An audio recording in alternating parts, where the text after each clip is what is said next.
The stagecoach plunged sideways, wood splintering like gunfire. Ella clutched the seat rail as bodies slammed against her, screaming passengers, the smell of horse sweat, and fear. Then the world went dark. When she opened her eyes, a stranger stood in the rain, his face hidden beneath a hat brim, pulling her from the wreckage without a word. Their hands touched for 3 seconds. That was all. But in a town where silence meant survival and trust could get you killed, those 3 seconds would decide everything. If you're ready to see where fate takes Ella and the mysterious man who saved her life, stay with me until the end. And hey, hit that like button and drop a comment with your city so I can see just how far this story travels. The crash came without warning. One moment, the stagecoach rattled along the muddy trail cutting through the Montana wilderness. The next, the lead horse screamed, a high, terrible sound, and the whole rig lurched hard to the left. Ella Hart's fingers dug into the wooden seat as her body lifted off the bench. A woman beside her shrieked. The driver's voice rose above the chaos, cursing and yanking the reins, but it was already too late. The rear axle hit something, a rock, a rut, maybe both, and the coach tilted. Gravity took over. Ella's stomach flipped as the world spun sideways. She saw the ceiling, then the floor, then nothing but a tangle of skirts and elbows, and the raw panic of bodies colliding. Her shoulder slammed into the doorframe. Pain shot down her arm. Someone's boot heel caught her ribs. Then came the final bone-rattling impact as the coach hit the ground and rolled once before skidding to a stop on its side. For a moment there was only silence. Heavy, suffocating silence broken by the rain drumming against overturned wood. Ella lay tangled in the wreckage, her breath coming in short, shallow gasps. Her hat had come off. Her hair stuck to her face, damp with sweat and rain leaking through the cracked roof. She tried to move and immediately regretted it. Her shoulder throbbed. Her ribs ached. But nothing felt broken. "Is anyone hurt?" A man's voice called from somewhere above her. "I can't. My leg's stuck." "Get me out of here." Ella blinked, forcing herself to focus. The coach had landed on its side, the door now above her like a hatch. Through the rain-streaked window, she could see gray sky and the dark outline of pine trees swaying in the wind. The storm had rolled in fast, turning the afternoon into near twilight. She pushed herself up onto her knees, wincing. Around her, the other passengers were scrambling, dazed and panicked. A woman in a blue dress sobbed quietly, clutching her arm. An older man with a thick mustache was trying to pry open the door above them, grunting with effort. "Let me help," Ella said, her voice steadier than she felt. The man glanced down at her, surprised, then nodded. Together they shoved at the door until it gave way with a groan. Rain poured in immediately, cold and sharp. The man climbed out first, then reached back to pull the sobbing woman up. Ella waited her turn, her heart still hammering in her chest. When her turn came, she grabbed the man's hand and let him haul her up onto the side of the overturned coach. The wind hit her like a slap. She steadied herself, blinking against the rain, and took in the scene. The stagecoach lay on its side in the middle of the trail, one wheel still spinning slowly. The horses had been cut loose. She could see them a few yards away, nervous and stamping, but otherwise unharmed. The driver sat on the ground nearby, holding his head and cursing under his breath. Blood trickled from a cut above his eyebrow. And standing in the rain, calm as if he'd been expecting this, was a man she'd never seen before. He was tall, broad-shouldered, dressed in a dark coat and a wide-brimmed hat that hid most of his face. Water dripped from the brim as he moved toward the wreckage with the kind of careful, deliberate steps that suggested he knew exactly what he was doing. He didn't speak, didn't shout, or ask questions. He just went to work. Ella watched as he helped the last passenger out of the coach, a young boy, maybe 10, who clung to the stranger's arm like a lifeline. The man set the boy down gently, then turned back to assess the damage. "Anyone seriously hurt?" he asked. His voice was low, rough around the edges, but steady. "No," the mustachioed man said. "Shaken up, but we'll live." The stranger nodded once. Then his gaze shifted, sweeping over the group until it landed on Ella. She froze. It wasn't that he stared. It was the way he looked at her, like he was reading something she hadn't meant to write. His eyes were pale, maybe gray or blue, hard to tell in the dim light. His face was weathered, lined in places that spoke of too much sun and not enough sleep. There was a scar along his jawline, faint but visible. He didn't smile, didn't nod, just held her gaze for 3 seconds that felt like 30. Then he looked away. "Storm's getting worse," he said to no one in particular. "Town's 2 miles north. You'll want to move before the trail washes out." "What about the coach?" the driver asked, still holding his head. "Leave it. You can send someone back when the weather clears." The driver muttered something under his breath but didn't argue.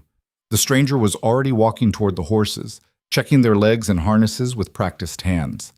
Ella climbed down from the overturned coach, her boots squelching in the mud. Her dress was ruined, soaked through and streaked with dirt, but that was the least of her problems. She approached the stranger carefully, unsure why she felt compelled to say anything at all. "Thank you," she said. He glanced at her briefly, then returned his attention to the horses. "Didn't do much." "You helped. That's more than nothing." He didn't respond, just finished checking the last horse, then straightened and looked toward the dark line of trees to the east. His jaw tightened. "You should get moving," he said. "What about you?" "I'll manage." It wasn't a dismissal exactly, but it was close. Ella felt the distance he was putting between them, deliberate and firm. She should have left it at that, should have turned around and followed the others toward town, but something stopped her. "Do you live around here?" she asked. "Close enough. Will you be all right in the storm?" For the first time, something flickered across his face, surprise maybe, or irritation. He looked at her again, and this time his expression was harder to read. "I'll be fine," he said. "You worry about yourself." Then he turned and walked away, disappearing into the rain before she could say another word. Ella stood there for a moment, watching the space where he'd been. The wind tugged at her wet skirts, the cold seeped into her bones. But she barely noticed. All she could think about was the way he'd looked at her, like he'd seen something broken and familiar. "Miss," the mustachioed man called, "we're heading out." She pulled herself together and hurried to join the group. The walk to town was miserable, 2 miles of mud and rain and aching limbs. By the time they reached Dusty Ford, Ella's legs were shaking and her teeth were chattering. The town itself was smaller than she'd expected, just a collection of wooden buildings clustered around a single dirt road. But there was a light in the window of the general store, and smoke rising from a chimney, and that was enough. The driver led them to the saloon, where a heavy-set woman with graying hair took one look at the bedraggled group and immediately started barking orders. Hot coffee appeared. Blankets were draped over shoulders. The sobbing woman was ushered into a back room to have her arm looked at. Ella sank into a chair near the fire, grateful for the warmth. Her hands trembled as she wrapped them around the tin cup of coffee someone handed her. She took a sip and nearly choked. It was strong enough to strip paint, but it helped. "You all right, miss?" She looked up. A man stood beside her, maybe 40, with a neatly trimmed beard and an expensive-looking coat. He smiled, but it didn't quite reach his eyes. "I'm fine," Ella said. "Just cold." "Understandable. That was quite an ordeal." He extended a hand. "Ephraim Briggs. I own the general store here in Dusty Ford." She shook his hand, noting the softness of his palm. "Ella Hart." "Pleasure to meet you, Miss Hart. What brings you to our little town?" "I'm the new school teacher." His eyebrows lifted. "Are you now? Well, that's wonderful news. We've been without a teacher for nearly 6 months. The children will be thrilled." Ella managed a small smile. "I hope so." Briggs glanced toward the window where rain still lashed against the glass. "You'll want to rest tonight. I'll make sure you have a room at the boarding house. Tomorrow, I can show you the schoolhouse and introduce you to some of the families." "That's very kind of you." "Not at all. We take care of our own here in Dusty Ford." There was something about the way he said it, smooth, practiced, that made Ella uneasy, but she was too tired to think much of it. She nodded her thanks and turned back to the fire. As the evening wore on, the other passengers gradually dispersed. The driver went off to find someone to help retrieve the coach. The woman with the injured arm was put to bed upstairs. The boy was claimed by a worried-looking couple who'd been waiting for him. Eventually, Ella found herself alone in the saloon, except for the bartender, a wiry man who wiped down the counter with slow, methodical strokes. "Rough day," he said without looking up. "You could say that. You're the teacher, right?" "Word travels fast." He shrugged. "Small town. Not much happens here that doesn't get noticed." Ella wondered if that was a warning or just an observation. She finished her coffee and set the cup down. Is there a boarding house nearby? 2 doors down. Mrs. Calloway runs it. Briggs probably already paid for your room. He did. The bartender nodded. He's good at that, making sure people feel taken care of. There was an edge to his tone that Ella couldn't quite place. She decided not to push. Instead, she stood, wrapping the blanket tighter around her shoulders. Thank you for the coffee. Any time. Outside, the rain had softened to a drizzle. Ella made her way down the muddy street, past darkened storefronts and a few scattered lanterns. The boarding house was easy to spot, a 2-story building with a painted sign and a lamp glowing in the front window. Mrs. Calloway turned out to be a thin woman with sharp eyes and a no-nonsense demeanor. She handed Ella a key without preamble and pointed her toward the stairs. 2nd floor, 3rd door on the right. Breakfast is at 7. Don't be late. Thank you. The room was small but clean. A narrow bed, a washstand, a single chair by the window. Ella closed the door behind her and leaned against it, finally letting herself breathe. Her shoulders still ached. Her ribs were sore. But she was alive. She was here. She peeled off her wet dress and hung it over the chair, then washed her face and hands in the basin. The water was cold, but it felt good. She braided her damp hair and climbed into bed, pulling the thin quilt up to her chin. Sleep should have come easily. She was exhausted, but instead she lay awake, staring at the ceiling and thinking about the stranger in the rain. The way he'd moved, the way he'd looked at her, the way he'd vanished without a word. Who was he? And why did she have the feeling she'd see him again? Morning came too soon. Ella woke to pale light filtering through the window and the sound of voices downstairs. She dressed quickly in her spare dress, plain gray cotton, nothing fancy, and pinned her hair into a simple bun. Her shoulder was stiff, but the pain had dulled to a manageable ache. Downstairs, the dining room was already half full. Mrs. Calloway moved between tables with a coffee pot, refilling cups and ignoring the chatter. Ella found an empty seat near the back and waited. Breakfast was eggs, biscuits, and bacon, simple but filling. She ate slowly, listening to the conversations around her. Most of it was mundane, talk of weather, crops, a broken fence that needed mending. But one name kept coming up, Cole McKinnon. Saw him in town yesterday, a man with a thick mustache said. Didn't say a word to anyone. Never does, another replied. Keeps to himself out at that ranch of his. Heard he pulled some folks out of a wrecked stagecoach. That sounds like him? Shows up, does what needs doing, then disappears. Ella's fork paused halfway to her mouth. The stranger. That was him. You think he's trouble? The first man asked. Hard to say. He's got a past, that's for sure, but he's never caused problems here. Yet. Ella set down her fork and took a sip of coffee, her mind racing. So the stranger had a name, Cole McKinnon, and a reputation, apparently. She filed the information away and finished her breakfast in silence. After the meal, she made her way to the general store as Briggs had suggested. The streets were muddy from the storm, but the sky had cleared, revealing a sharp blue expanse dotted with clouds. The town looked different in daylight, rough around the edges but functional. A blacksmith's forge sent up smoke. A few children chased each other down the road. Life carrying on. Briggs was waiting for her at the store, all smiles and politeness. Miss Hart, good morning. I trust you slept well. Well enough. Thank you again for arranging the room. My pleasure. Now, shall we visit the schoolhouse? They walked together down the main street, Briggs keeping up a steady stream of conversation. He pointed out the church, the bank, the doctor's office.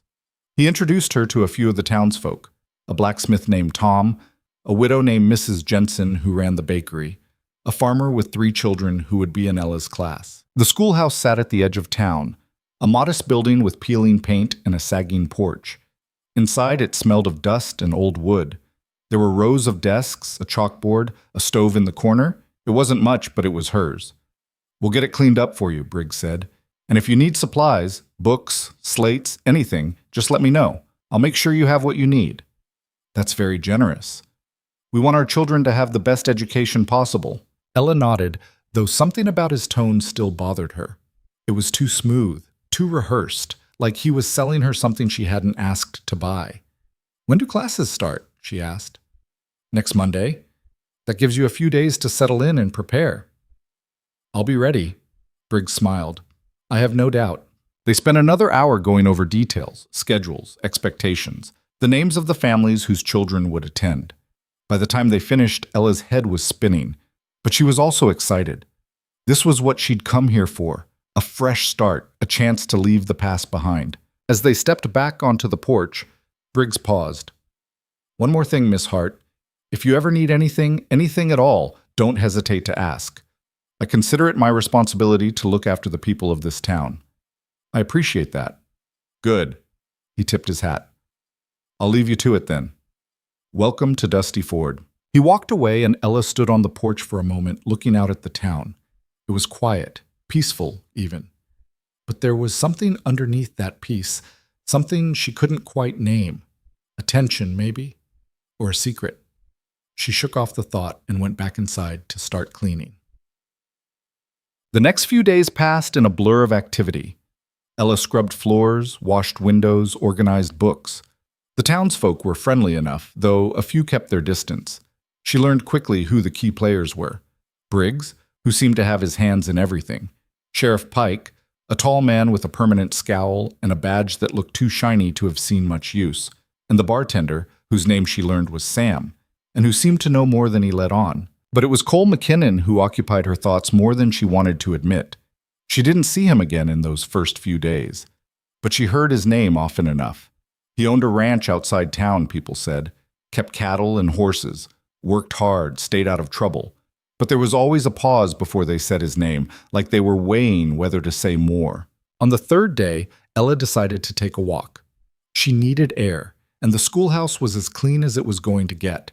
She headed east, following a narrow trail that led out of town and into the open grassland beyond. The land here was beautiful in a stark, unforgiving way. Rolling hills stretched to the horizon, dotted with sagebrush and wildflowers. The sky was enormous, impossibly blue. Ella walked until the town was just a smudge behind her, then stopped to catch her breath. That's when she saw him. Cole McKinnon stood about 100 yards away, near a fence line. He was working, mending a post, it looked like, his coat off and his sleeves rolled up. Even from a distance, she could see the controlled precision of his movements. No wasted effort, no hesitation. She should have turned around, should have left him to his work, but instead she found herself walking toward him. He noticed her when she was about 20 feet away. He straightened, wiping his hands on his pants, and watched her approach. His expression was unreadable. "Miss Hart?" he said when she was close enough to hear. "Mr. McKinnon." A pause. "You know my name." "Small town. People talk." "They usually do." Ella stopped a few feet away, suddenly unsure why she'd come. "I wanted to thank you, properly, for helping with the stagecoach." "You already did." "I know, but I meant it." He studied her for a moment, then nodded. "You're welcome." Another pause, longer this time. Ella glanced at the fence he'd been working on. "Looks like hard work." "It is." "Do you run this place alone?" "Mostly." She waited, hoping he'd say more, but he didn't. The silence stretched between them, not quite comfortable, but not hostile either. "Well," she said finally, "I won't keep you. I just wanted to say thank you." "Noted." She turned to go, then hesitated. "If you ever need anything, I won't." It wasn't rude exactly, just firm.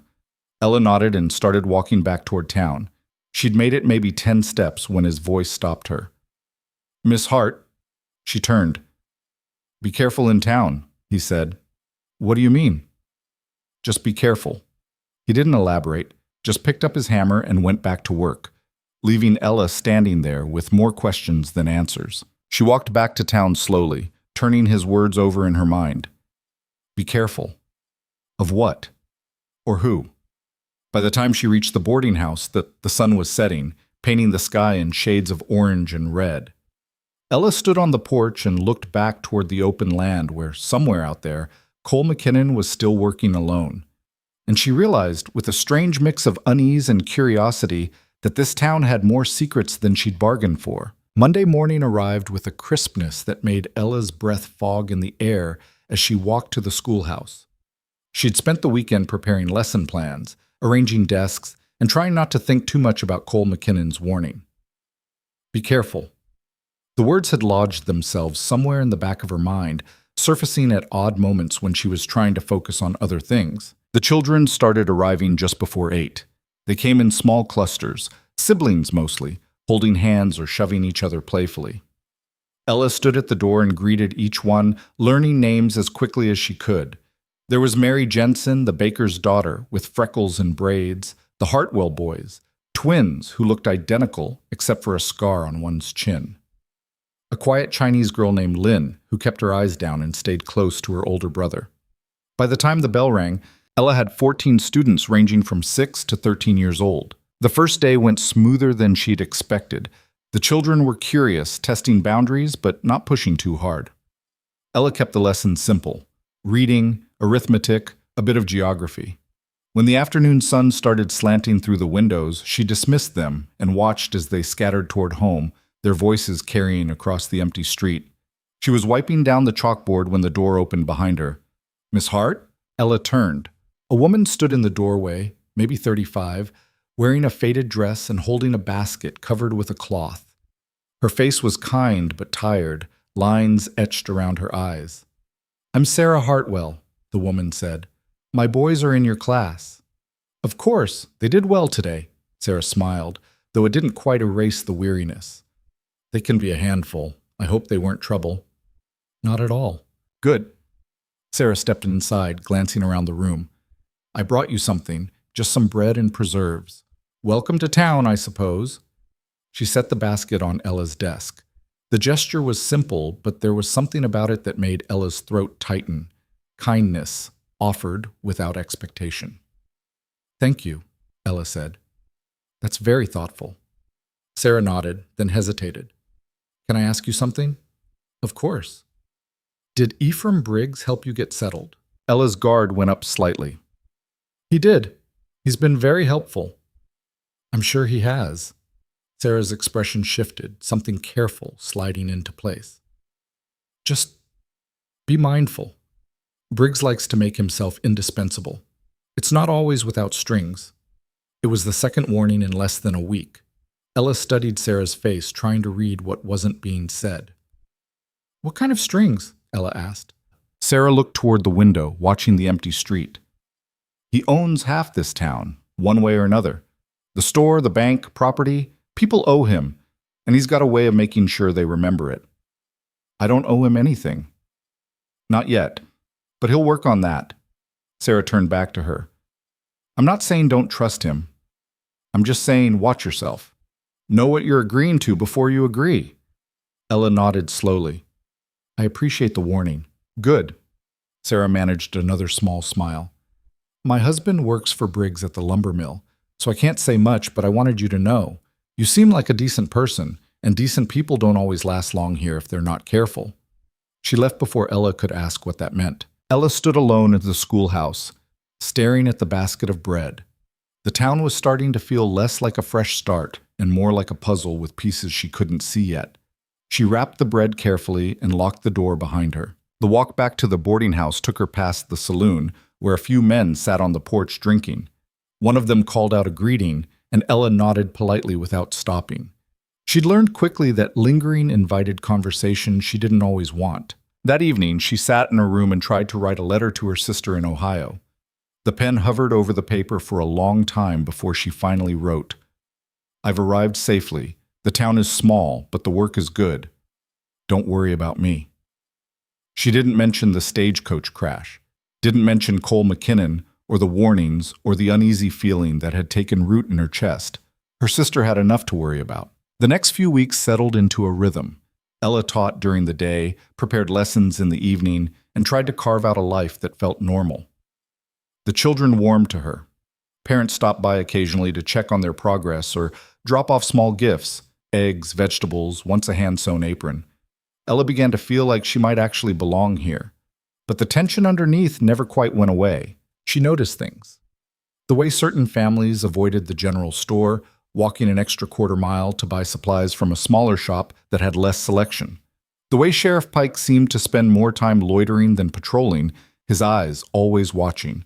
The way people's conversations would cut off abruptly when Briggs walked by. And then there was Cole McKinnon. She saw him in town occasionally, though he never stayed long.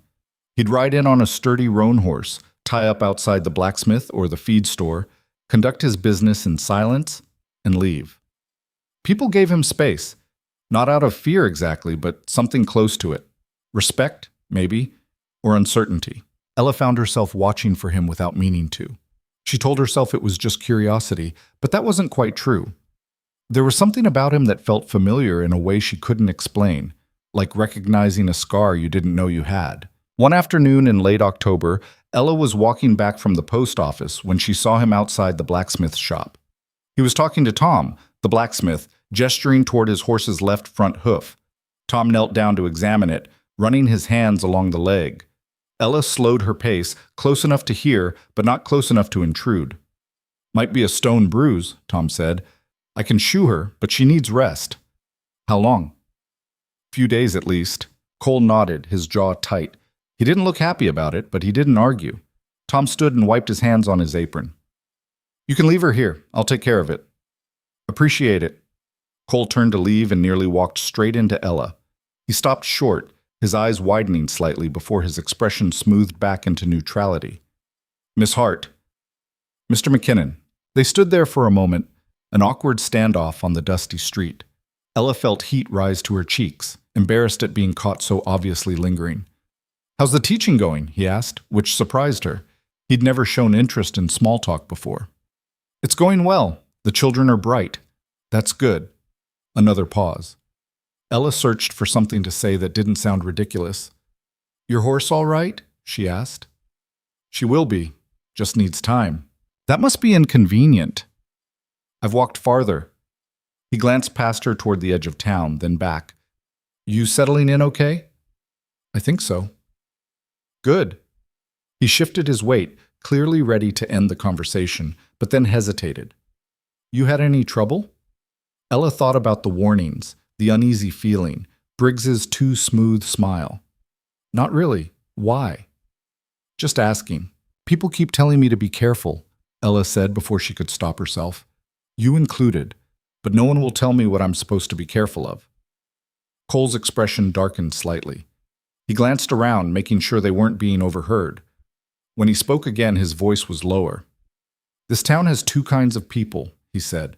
"The ones who work, and the ones who profit off that work. You figure out which is which, you'll know who to watch."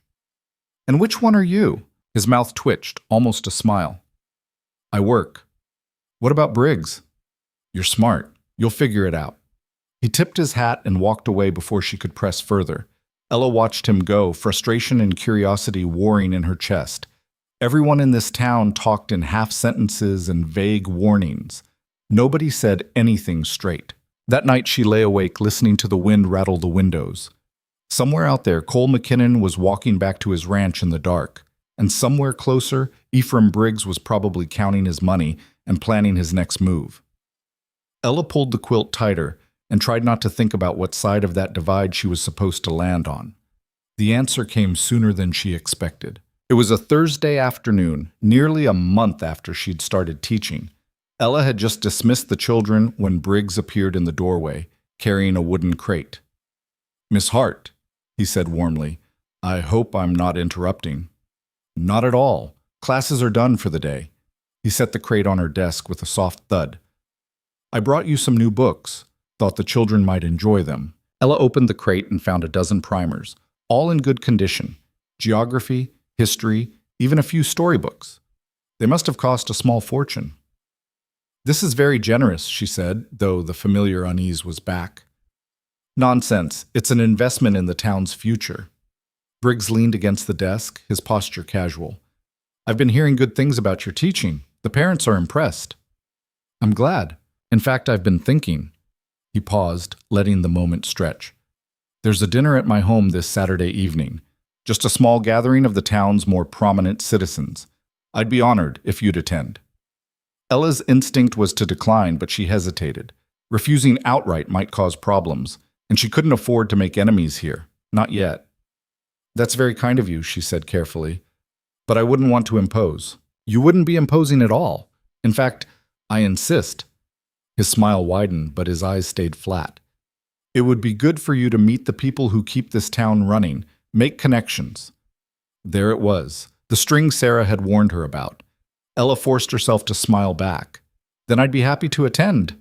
Excellent, 7 o'clock. My house is the large one on the north end of town. You can't miss it. He left shortly after, taking his smooth words and expensive gifts with him. Ella stood in the empty schoolhouse, staring at the crate of books and feeling like she'd just agreed to something she didn't fully understand. Saturday came too quickly. Ella dressed in her best dress, a dark blue one with minimal trim, and pinned her hair up carefully. She looked at herself in the small mirror above the washstand and barely recognized the woman staring back. When had she started looking so tired? Briggs's house was exactly as he'd described. Large, well-maintained, ostentatious in a town where most people lived in 1 or 2 rooms. A housekeeper answered the door and led Ella to a dining room where 6 people were already seated. Briggs stood immediately. "Miss Hart, welcome. Please, sit." He introduced her to the others. Sheriff Pike, who nodded curtly. A man named Davis, who owned the bank. A couple named Morrison, who ran the hotel. And a woman named Constance, Briggs's sister, who had sharp eyes and a sharper smile. Dinner was elaborate. Roast beef, potatoes, vegetables, fresh bread. The conversation flowed easily, touching on town gossip, business prospects, the upcoming winter.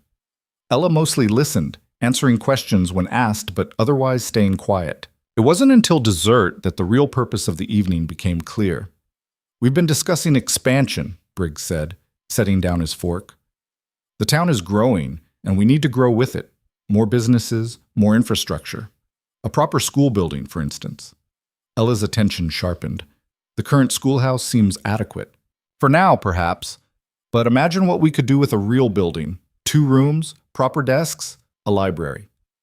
Briggs leaned forward, his enthusiasm seeming genuine. "I'd be willing to fund the construction myself. An investment in the town's future." "That's very generous," Ella said slowly. "Of course, we'd need the right person to run it. Someone educated. Someone the community trusts." He smiled at her. "Someone like you." Ah, there it was. "I'm flattered," Ella said, choosing her words carefully. "But I'm not sure I'm qualified for that kind of responsibility."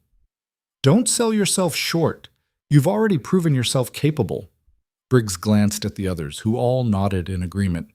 And naturally, with increased responsibility would come increased compensation, a proper salary, a house of your own, perhaps.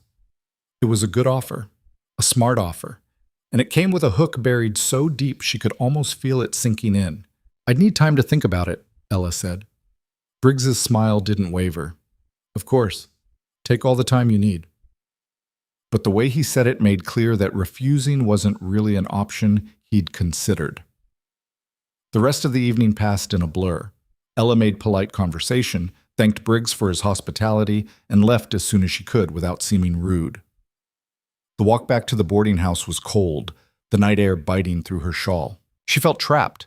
If she accepted Briggs's offer, she'd be beholden to him in ways she couldn't fully predict. But if she refused, she'd make an enemy of the most powerful man in town. Either way, she lost something. She was so lost in thought that she didn't notice the figure leaning against the side of the boarding house until she was almost at the door. "Rough night?" Ella jumped, her hand flying to her chest. Cole McKinnon stepped out of the shadows, his expression unreadable in the dim light from the street lamp. "You scared me half to death," she said, her heart still racing. "Sorry, didn't mean to." "What are you doing here?" "Saw you heading to Briggs's place earlier. Wanted to make sure you got back all right." Ella stared at him. "You were waiting for me?" Seemed like the right thing to do. She didn't know what to say to that. Part of her wanted to be annoyed at the presumption, but another part, a bigger part, was grateful. "I'm fine," she said finally. "You sure? You look rattled. Briggs offered me a job, running a new school." Cole's jaw tightened. "And you said?" "I said I'd think about it." "Smart." "Is it?" Ella shook her head. "I don't know what the right answer is. If I say yes, I'm in his pocket. If I say no, I'm making an enemy." "You're already in his pocket," Cole said bluntly. "He paid for your room, got you books, made you feel welcome. That's how he works. By the time you realize you owe him, it's too late." Then what do I do? Cole was quiet for a moment, his gaze distant. You figure out what you're willing to lose, and then you hold on to it. It wasn't the answer she wanted, but it was honest. Ella wrapped her arms around herself against the cold. Thank you, she said, for waiting. Don't mention it. He turned to leave, then stopped. Miss Hart? If you ever need help, real help, you know where to find me. I thought you said you wouldn't. I lied. He walked away before she could respond, disappearing into the darkness between buildings. Ella stood there for a long moment, her breath fogging in the cold air, before finally going inside. The next 2 weeks were tense. Ella tried to focus on teaching, but Briggs's offer hung over her like a storm cloud. He didn't push, which somehow made it worse. He just smiled and waited, confident that she'd come around. Then one evening, everything changed. Ella was walking home from the schoolhouse when she heard shouting. She followed the sound to the edge of town, where a small crowd had gathered near the telegraph office. Sam, the bartender, stood in the center, arguing with Sheriff Pike. I'm telling you, something's wrong, Sam said, his voice tight. McKinnon was supposed to pick up supplies 2 days ago. He never showed. Maybe he changed his mind, Pike said dismissively. He wouldn't, not without sending word. Then maybe he's busy. Or maybe something happened. Sam's frustration was clear. Someone should ride out there, check on him. Pike's expression hardened. I'm not wasting manpower on a man who's probably just behind on chores. Then I'll go myself. You do that. The crowd dispersed slowly, muttering. Ella stayed where she was, her mind racing. Something's wrong. The words echoed Cole's warning from weeks ago. Be careful. She found Sam outside the saloon an hour later, saddling a horse. You're really going? She asked. He glanced at her, surprised. Someone has to. Let me come with you. No offense, Miss Hart, but this isn't a Sunday ride. I know, but if something's wrong, you might need help. Sam studied her for a moment, then shrugged. Your funeral. Can you ride? Well enough. He found her a horse, an older mare with a calm temperament, and they set out as the sun began to set.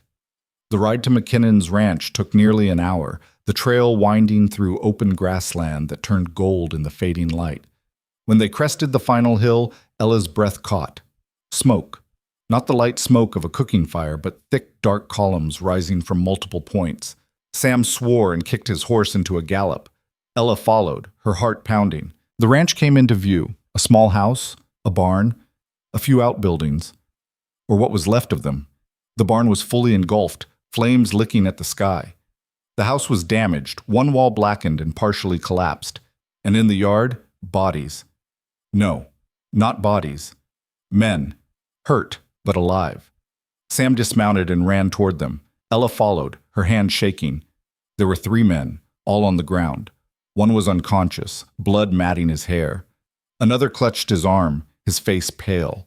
And the third, Cole McKinnon, looked up as they approached. His face was bruised, a cut above his eye still bleeding. But he was upright, trying to get to his feet despite the obvious pain. What happened? Sam demanded. Raiders, Cole said, his voice rough. Came at sundown yesterday. We held them off, but... He gestured at the destruction.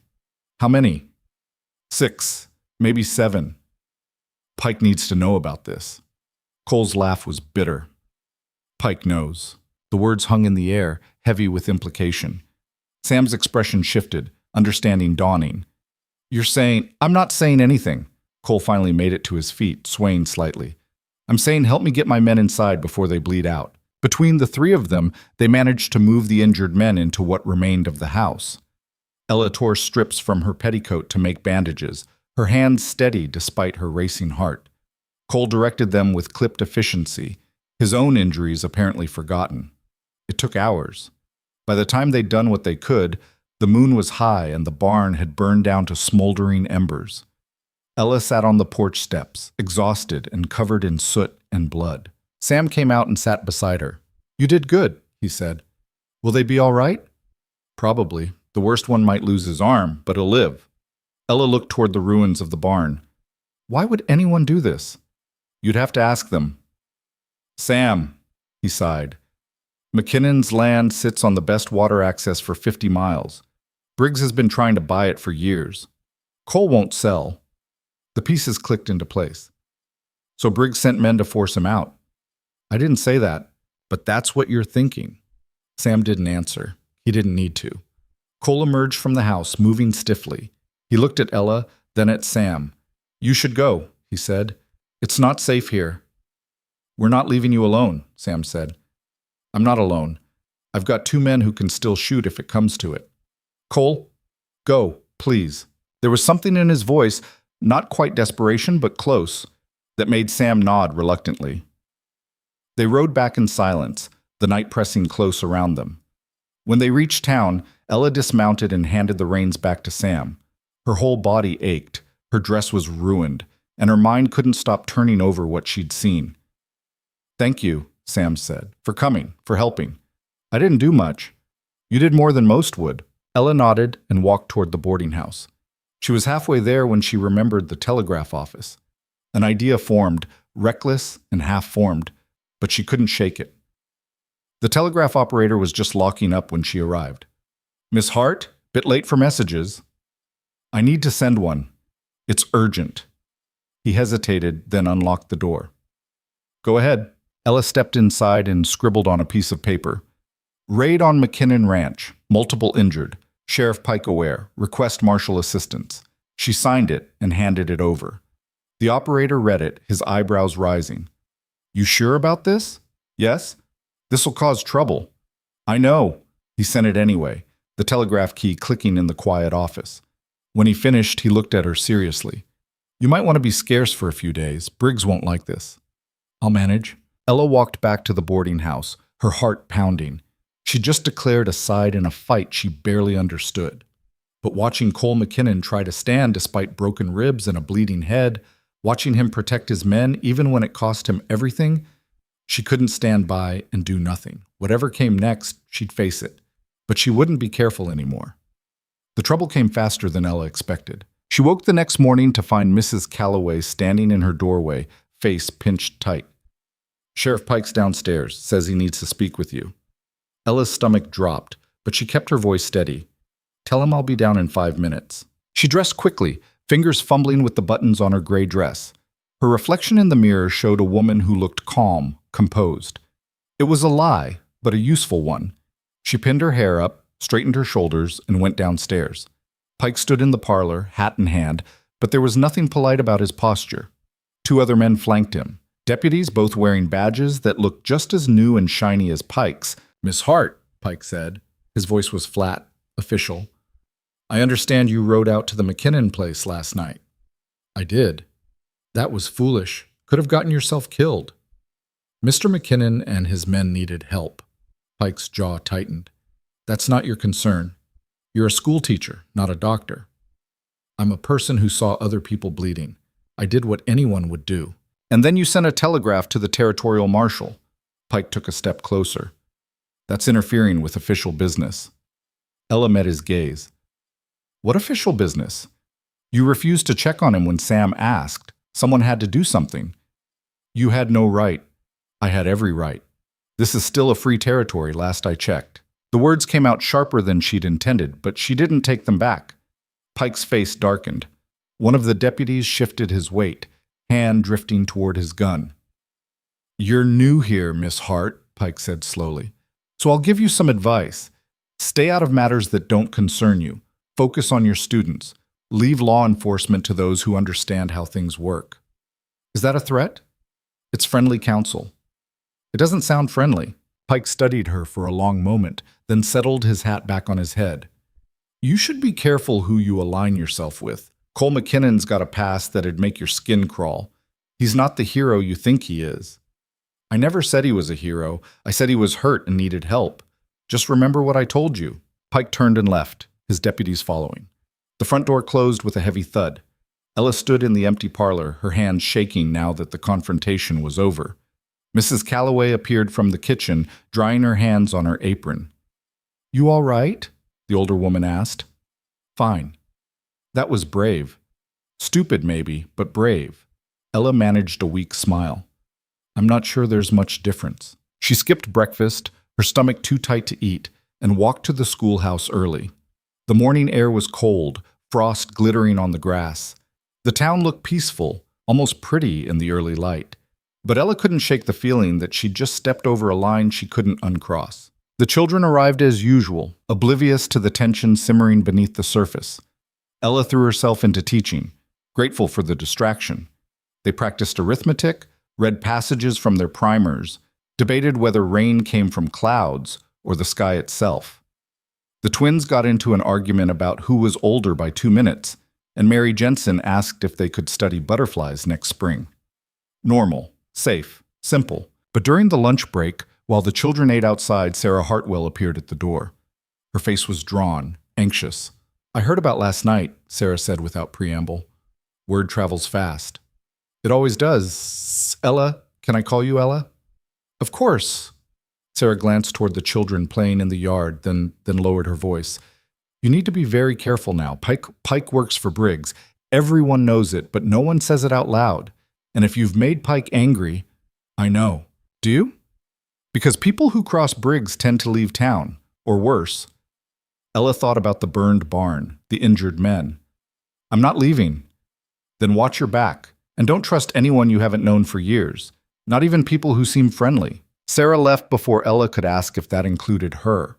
The rest of the afternoon dragged. When Ella finally dismissed the children, she locked the schoolhouse door and started toward the boarding house, hyper-aware of every person she passed on the street. Briggs caught up with her near the general store. "Miss Hart," he said, matching her pace. "Lovely afternoon, isn't it?" "Mr. Briggs? I heard you had some excitement last night. Quite the adventure." Ella kept walking. "Not by choice. Still, it was brave of you to help. Cole McKinnon's lucky to have such concerned neighbors." His tone was light, conversational, but there was an edge underneath. "Though I do hope you'll be more cautious in the future. The frontier can be dangerous for those who don't understand its complexities." "I'll keep that in mind." "Good. Oh, and about that offer I made. The new school? I don't want to pressure you, but I will need an answer soon. There are other candidates if you're not interested." It was a bluff. Ella knew it was a bluff, but it was also a reminder of how much power he held. "I'll let you know by the end of the week," she said. "Perfect." Briggs tipped his hat and turned back toward his store, whistling softly. Ella made it to her room before the shaking started again. She sat on the edge of the bed, hands pressed against her knees, trying to steady herself. Every instinct screamed at her to pack her things and leave. Catch the next stagecoach out. Start over somewhere else. But she'd already done that once. Running from her past in Ohio, from the scandal that had nearly destroyed her sister's family. She'd promised herself this would be different, that she'd stand her ground, even if standing her ground got her killed. That night, she barely slept. Every creak of the old building made her jump. She kept seeing Cole McKinnon's bruised face, hearing Pike's flat threats. When dawn finally came, she dragged herself out of bed and prepared for another day of pretending everything was fine. The answer to the telegraph came 3 days later. Ella was in the schoolhouse helping Lynn practice her English when Sam burst through the door. His face was flushed, eyes bright with something that might have been excitement or fear. "The marshal's coming," he said. "Gets in tomorrow morning." Ella's heart jumped. "Did the telegraph say anything else?" "Just that he's investigating the raid. Wants to talk to witnesses." Sam grinned, but it was tight around the edges. "You kicked the hornet's nest good this time." "Is Cole all right?" "Haven't seen him since that night, but I heard his men are recovering. The one who got hit worst is going to keep his arm after all." That was something, at least. Ella dismissed Lynn gently and turned to Sam. "What happens when the marshal gets here?" "Depends on what he finds. If he thinks Pike's dirty, he could remove him, bring in someone from outside to investigate." "And if he doesn't?" Sam's expression sobered. "Then things get worse for everyone who spoke against him." Ella swallowed hard. "I see. You could still back out. Say you were confused, didn't see what you thought you saw. Is that what you're going to do?" "Hell no, but I'm a bartender with nothing to lose. You've got a career here, a future." "Not if I lie about this." Sam studied her for a moment, then nodded. "You've got spine. I'll give you that. Just hope it's enough." He left, and Ella finished the school day in a fog. The children sensed something was wrong and were quieter than usual. When she dismissed them, they scattered quickly, eager to escape the strange tension in the air. Ella locked up and walked toward the boarding house. But halfway there, she changed direction. Her feet carried her east, out of town, following the trail she'd walked weeks ago. The sun was setting, painting the grassland in shades of orange and red. She didn't have a clear destination. She just needed to move, to think, to breathe. She was so lost in her thoughts that she didn't notice the rider until he was almost beside her. Cole McKinnon pulled his horse to a stop, his expression unreadable. He looked better than he had 3 nights ago. The cut above his eye was healing, the swelling on his face had gone down. But he still moved carefully, like his ribs hurt. "You shouldn't be out here alone," he said. Ella stopped walking. "Neither should you." "I'm armed." He gestured to the rifle strapped to his saddle. "That's comforting." Cole dismounted, wincing slightly. He led the horse by the reins, falling into step beside her. They walked in silence for a minute before he spoke again. "I heard what you did. The telegraph. I'm sorry if I overstepped." "Don't apologize. It was the right move." He paused. "Dangerous as hell, but right. Everyone keeps telling me how dangerous everything is. I'm starting to wonder if there's anything safe left." "Not much." Cole's voice was dry. "But you already knew that." Ella glanced at him. "Pike came to see me, warned me off." "He would." "He said you have a past, that I shouldn't trust you." Cole's jaw tightened. "He's not wrong." "About which part?" "Both, probably." He stopped walking and turned to face her. "Look, Miss Hart." "Ella." He blinked. "What?" "My name's Ella. You've pulled me out of a wrecked stagecoach and bled on my makeshift bandages. I think we're past formalities." Something shifted in his expression. Not quite a smile, but close. "Ella, then, you should know what you're getting into. Pike wasn't lying when he said, 'I've got history.'" "What kind of history?" Cole looked away, toward the darkening horizon. "The kind that follows you no matter how far you run. I was a different person before I came here. Did things I'm not proud of, hurt people who didn't deserve it." "In the war?" "After." He was quiet for a moment. "There was a man. A boss, I guess you'd call him. He ran operations in Kansas. Theft, intimidation, worse. I worked for him for 2 years before I figured out what I was really part of. By then I was in too deep to just walk away." Ella listened, not interrupting. "I got out eventually," Cole continued, testified against him. Put him and half his crew in prison, but the other half, they didn't forget. They've been looking for me ever since. "Is that why you're out here? Hiding?" "Trying to. Bought the ranch under a different name, kept my head down. It worked for a while." His voice went hard. "Then Briggs started sniffing around, wanted my land, wouldn't take no for an answer. And Pike's got connections. I think he figured out who I really am, or at least that I'm running from something. So the raid could have been Briggs trying to scare me off. Could have been someone from my past finally catching up. Could have been both." Cole looked at her. "Point is, being around me is dangerous. You should have left me in that barn to burn." "I don't believe that." "You should." Ella shook her head. "You could have run again. When the raid happened, you could have taken your men and disappeared, but you stayed. You're still here. That means something. Or it means I'm too stubborn to know when to quit." "Maybe. But I don't think so." They stood there as the last light faded from the sky. The wind picked up, carrying the smell of grass and distant rain. Cole's horse stamped impatiently. "The marshal gets here tomorrow," Ella said. "I know. Will you talk to him?" "Don't have much choice. He'll want to see the ranch, the damage, hear what happened." Cole's expression was grim.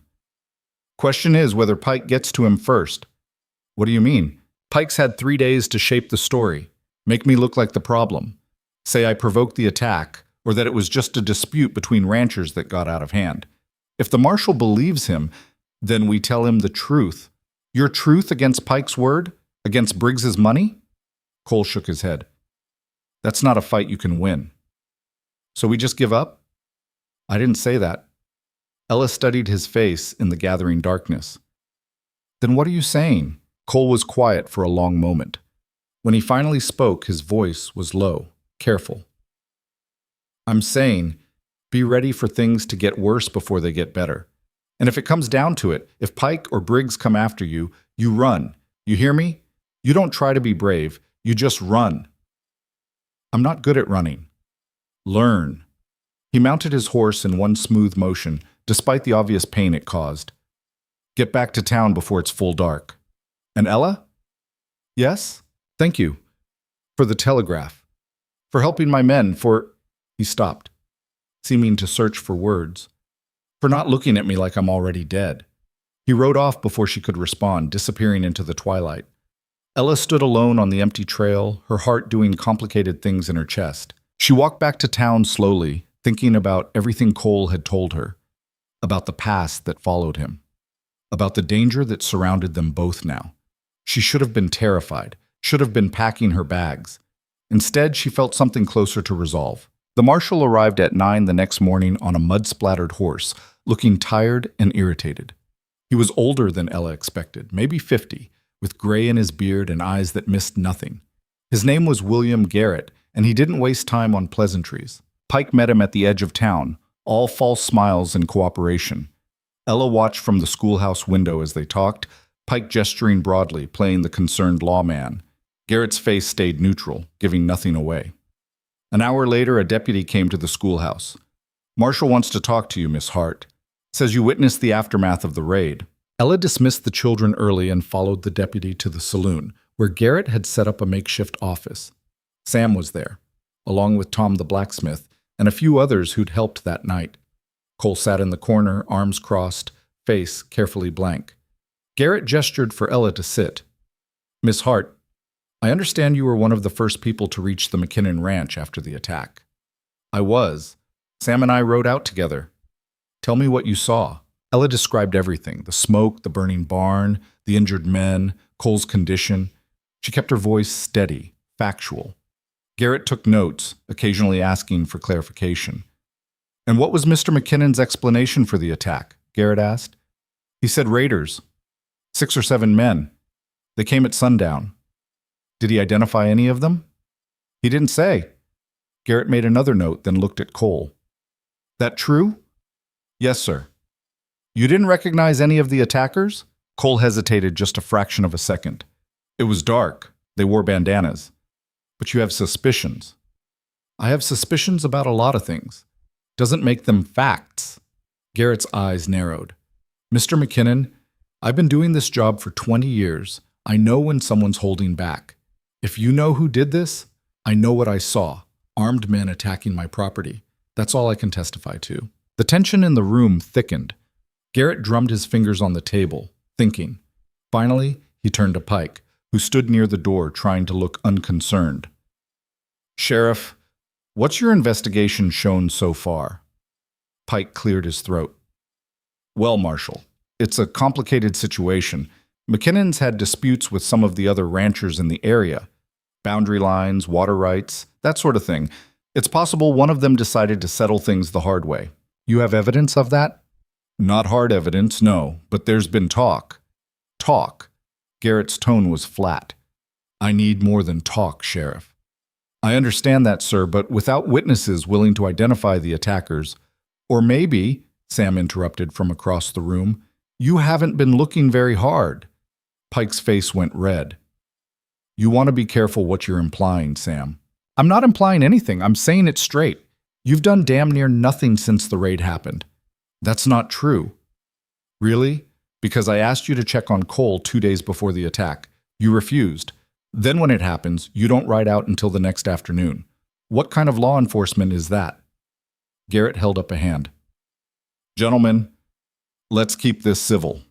He looked at Pike. Is that accurate, Sheriff?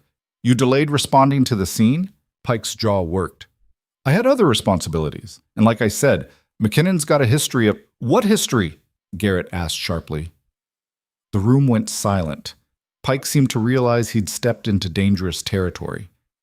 Just that he keeps to himself, doesn't interact much with the community, makes people wonder. Wonder about what? About who he really is. Cole's hands tightened on his arms, but his expression stayed neutral. Garrett studied him for a long moment. Mr. McKinnon, is there something I should know about your background? The question hung in the air. Ella held her breath. This was it. The moment Cole could either lie or expose himself completely. My background's my own business, Cole said quietly. Unless you're charging me with something. I'm not. Yet. But if you're withholding information relevant to this investigation, I'm not. Garrett didn't look convinced, but he didn't push. Instead, he turned back to Ella. Miss Hart, in your observation, did Mr. McKinnon seem like he'd provoked this attack? Was he acting guilty or defensive? No, Ella said firmly. He was trying to keep his men alive. That's all. And you have no personal relationship with Mr. McKinnon that might bias your testimony. The question caught her off guard. No, we barely know each other. Then why ride out there in the middle of the night? Because Sam was going alone and it seemed dangerous. And because someone needed help. Garrett made another note. Very civic-minded of you. There was something in his tone that made Ella's skin prickle. Like he didn't quite believe her. Or maybe like he believed her but thought she was foolish. The interviews continued for another hour. Garrett questioned everyone who'd been at the ranch that night, taking notes and asking pointed questions. But by the end, Ella could see the frustration on his face. Without witnesses who could identify the raiders, without physical evidence linking them to anyone specific, there wasn't much he could do. Finally, Garrett stood. I'll be riding out to the McKinnon Ranch to see the damage myself. Sheriff Pike, you'll accompany me. Pike looked like he'd swallowed something sour, but he nodded. Of course, Marshal. Mr. McKinnon, you're welcome to join us. Show me exactly what happened. Cole stood. I can do that. As the room emptied, Ella found herself standing near the door with Sam. The bartender looked worried. That didn't go the way we hoped, he said quietly. No. Garrett's not stupid, but he's also not going to stick his neck out without proof. And proof is something we don't have. So what happens now? Sam glanced toward where Pike and Garrett were talking outside. Now, we wait, and we watch our backs. Ella spent the rest of the day in a state of nervous tension. She tried to teach, but her mind kept wandering. The children noticed and grew restless. Finally, she gave them free reading time and sat at her desk, staring at nothing. When Cole, Garrett, and Pike rode back into town late that afternoon, Ella was standing outside the schoolhouse. She watched them dismount at the sheriff's office, trying to read their body language. Garrett looked thoughtful. Pike looked smug. Cole looked exhausted. That evening, Sam found her at the boarding house. Garrett's leaving in the morning, says there's not enough evidence to pursue charges against anyone. Ella's heart sank. That's it? That's it. He told Pike to keep investigating, but we both know that's not going to happen. Sam's expression was grim. We tried, but Briggs has too much cover, too much money, too many people on his side. So he just gets away with it. For now. Ella wanted to throw something, wanted to scream. Instead, she just nodded stiffly. Thank you for letting me know. Sam left, and Ella sat in her room as darkness fell. She'd done everything she could think of, sent the telegraph, given testimony, told the truth.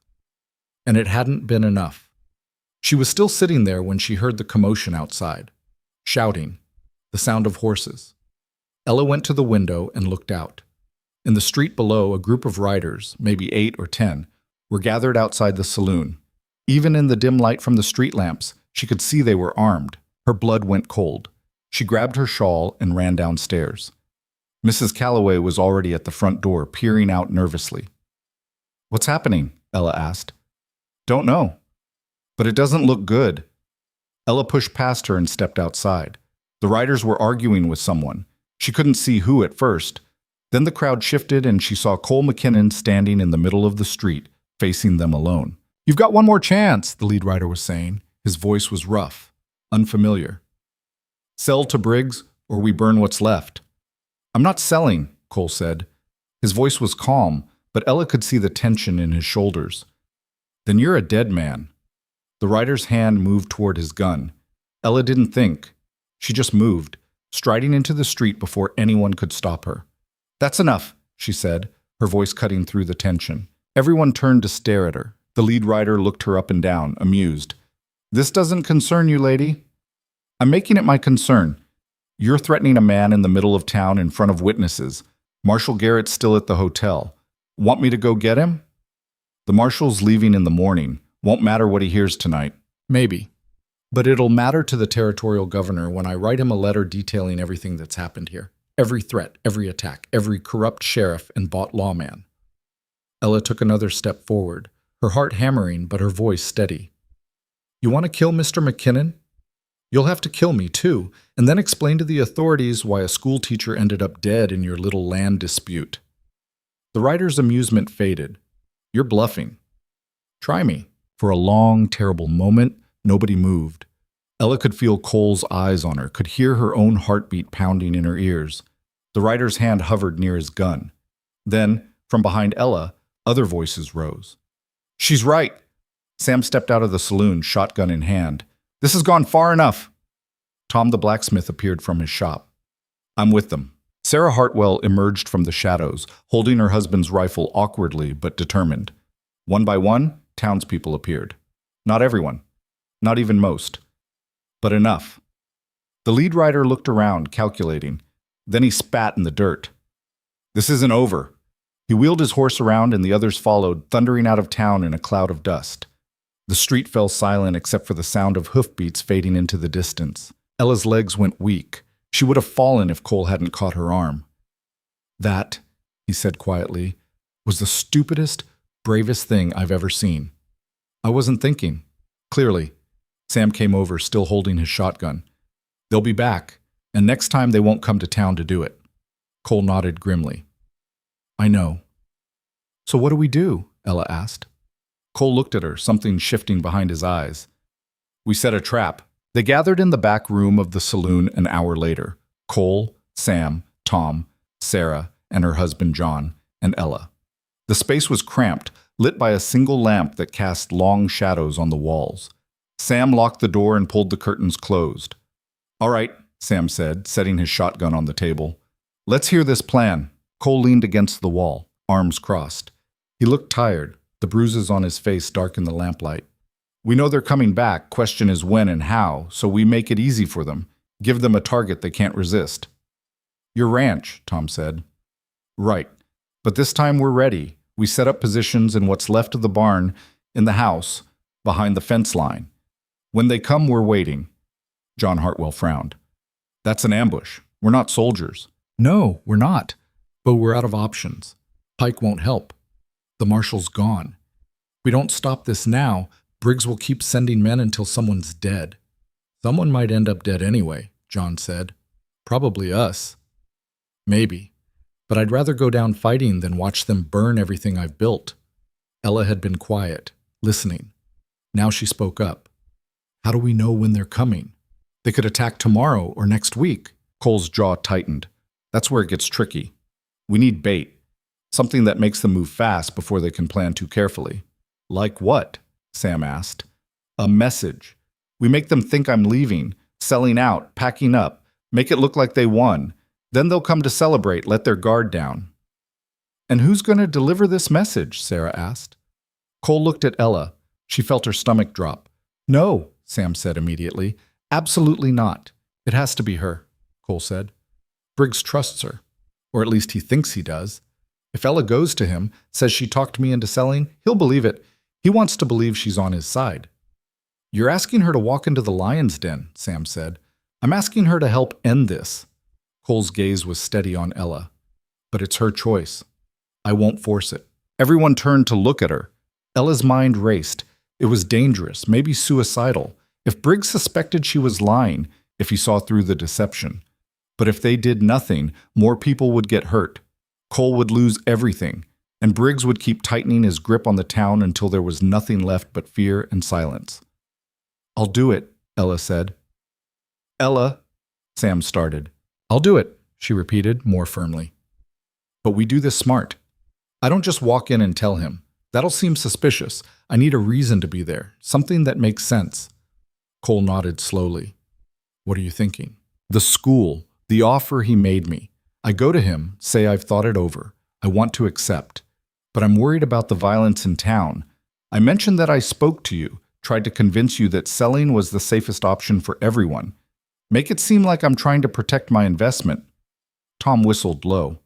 That's actually not bad. It's risky, John said. Everything's risky now, Ella replied. At least this way we control some of it. They spent the next hour working through details. Ella would visit Briggs the following afternoon, after school. She'd accept his offer, express concern about the instability, mention her conversation with Cole. Meanwhile, Cole and the others would prepare the ranch, setting up positions and supplies. If everything went according to plan, Briggs would send his men within a day or two. They'd be expecting an abandoned property, easy pickings. Instead, they'd walk into a fight. There were 100 ways it could go wrong. Ella tried not to think about most of them. When they finally dispersed near midnight, Cole walked Ella back to the boarding house. The streets were empty, the town dark and quiet. Their footsteps echoed on the wooden sidewalk. "You don't have to do this," Cole said. "Yes, I do." "Why? This isn't your fight." Ella stopped walking and turned to face him. "Isn't it? I live here now. These people are my neighbors, my students' families. If I run every time things get hard, I'll spend my whole life running. There's running and then there's common sense. And which one is staying on a ranch waiting to be attacked?" Cole's mouth quirked slightly. "Fair point." They started walking again. Ella pulled her shawl tighter against the cold. "Can I ask you something?" "Depends on the question." "Earlier, when the marshal was interviewing everyone, Pike mentioned your past. Like he knew something specific. Does he?" Cole was quiet for several steps. "Probably. He's got connections in Kansas, and that's where I was before. Wouldn't be hard for him to dig up my real name, find out what I did." "And what did you do?" "Exactly. I told you. Worked for a man who ran illegal operations. Theft mostly, but worse things too. I helped coordinate shipments, kept records, made sure people paid what they owed." "How did you get out?" "I made a deal. Testified against my boss in exchange for immunity. Figured it was better than hanging." His voice went hard. "But immunity doesn't mean forgiveness. The men who didn't get caught, they put a price on my head. $500 to whoever brings them proof I'm dead." Ella's breath caught.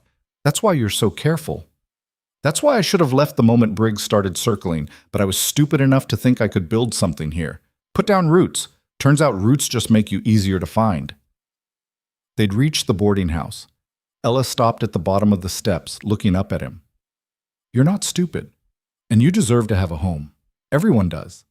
Not everyone has bounty hunters tracking them. So we deal with the bounty hunters and Briggs and Pike and whoever else comes." Ella surprised herself with the conviction in her voice. "You're not alone in this anymore." Cole stared at her, something unreadable crossing his face. "You really believe that?" "I do." "You're either very brave or very naive. Can't I be both?" That earned her an actual smile, small but genuine. "I suppose you can." He tipped his hat and turned to leave.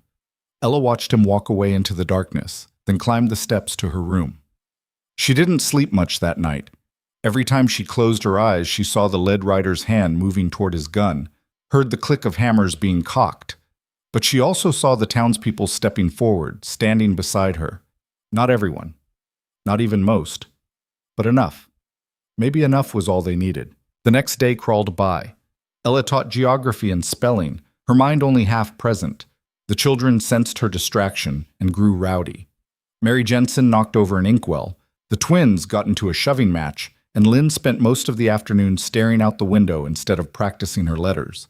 By the time Ella dismissed them, her head was pounding. She changed into her better dress, the dark blue one she'd worn to Briggs's dinner, and pinned her hair carefully. She looked at herself in the small mirror and saw a woman who looked calm, composed, professional. The lie was getting easier. Briggs's store was busy when she arrived. She waited near the fabric section, pretending to examine bolts of cloth while he finished with other customers. When the store finally emptied, he approached with his usual smooth smile. "Miss Hart, what a pleasant surprise. Mr. Briggs, do you have a moment? I'd like to discuss your offer." His smile widened. "Of course, please, come to my office." She followed him to a small room at the back of the store. It was neat, organized, with a desk covered in ledgers and invoices. Briggs gestured to a chair and sat across from her. "I'm glad you've reconsidered," he said. "I think you'll find the position very rewarding. I hope so, though I'll admit recent events have me concerned." "Recent events?" "The violence, the raid on Mr. McKinnon's ranch, the confrontation last night. It's unsettling." Briggs's expression turned sympathetic. "I understand completely. These frontier towns can be rough around the edges, but I assure you such incidents are rare. Are they? Because it seems like tensions are escalating. Growing pains, Miss Hart, nothing more. Once certain, obstacles are removed, things will settle down. Ella forced herself to look troubled. I actually spoke with Mr. McKinnon yesterday. Tried to convince him that selling his property might be the wisest course.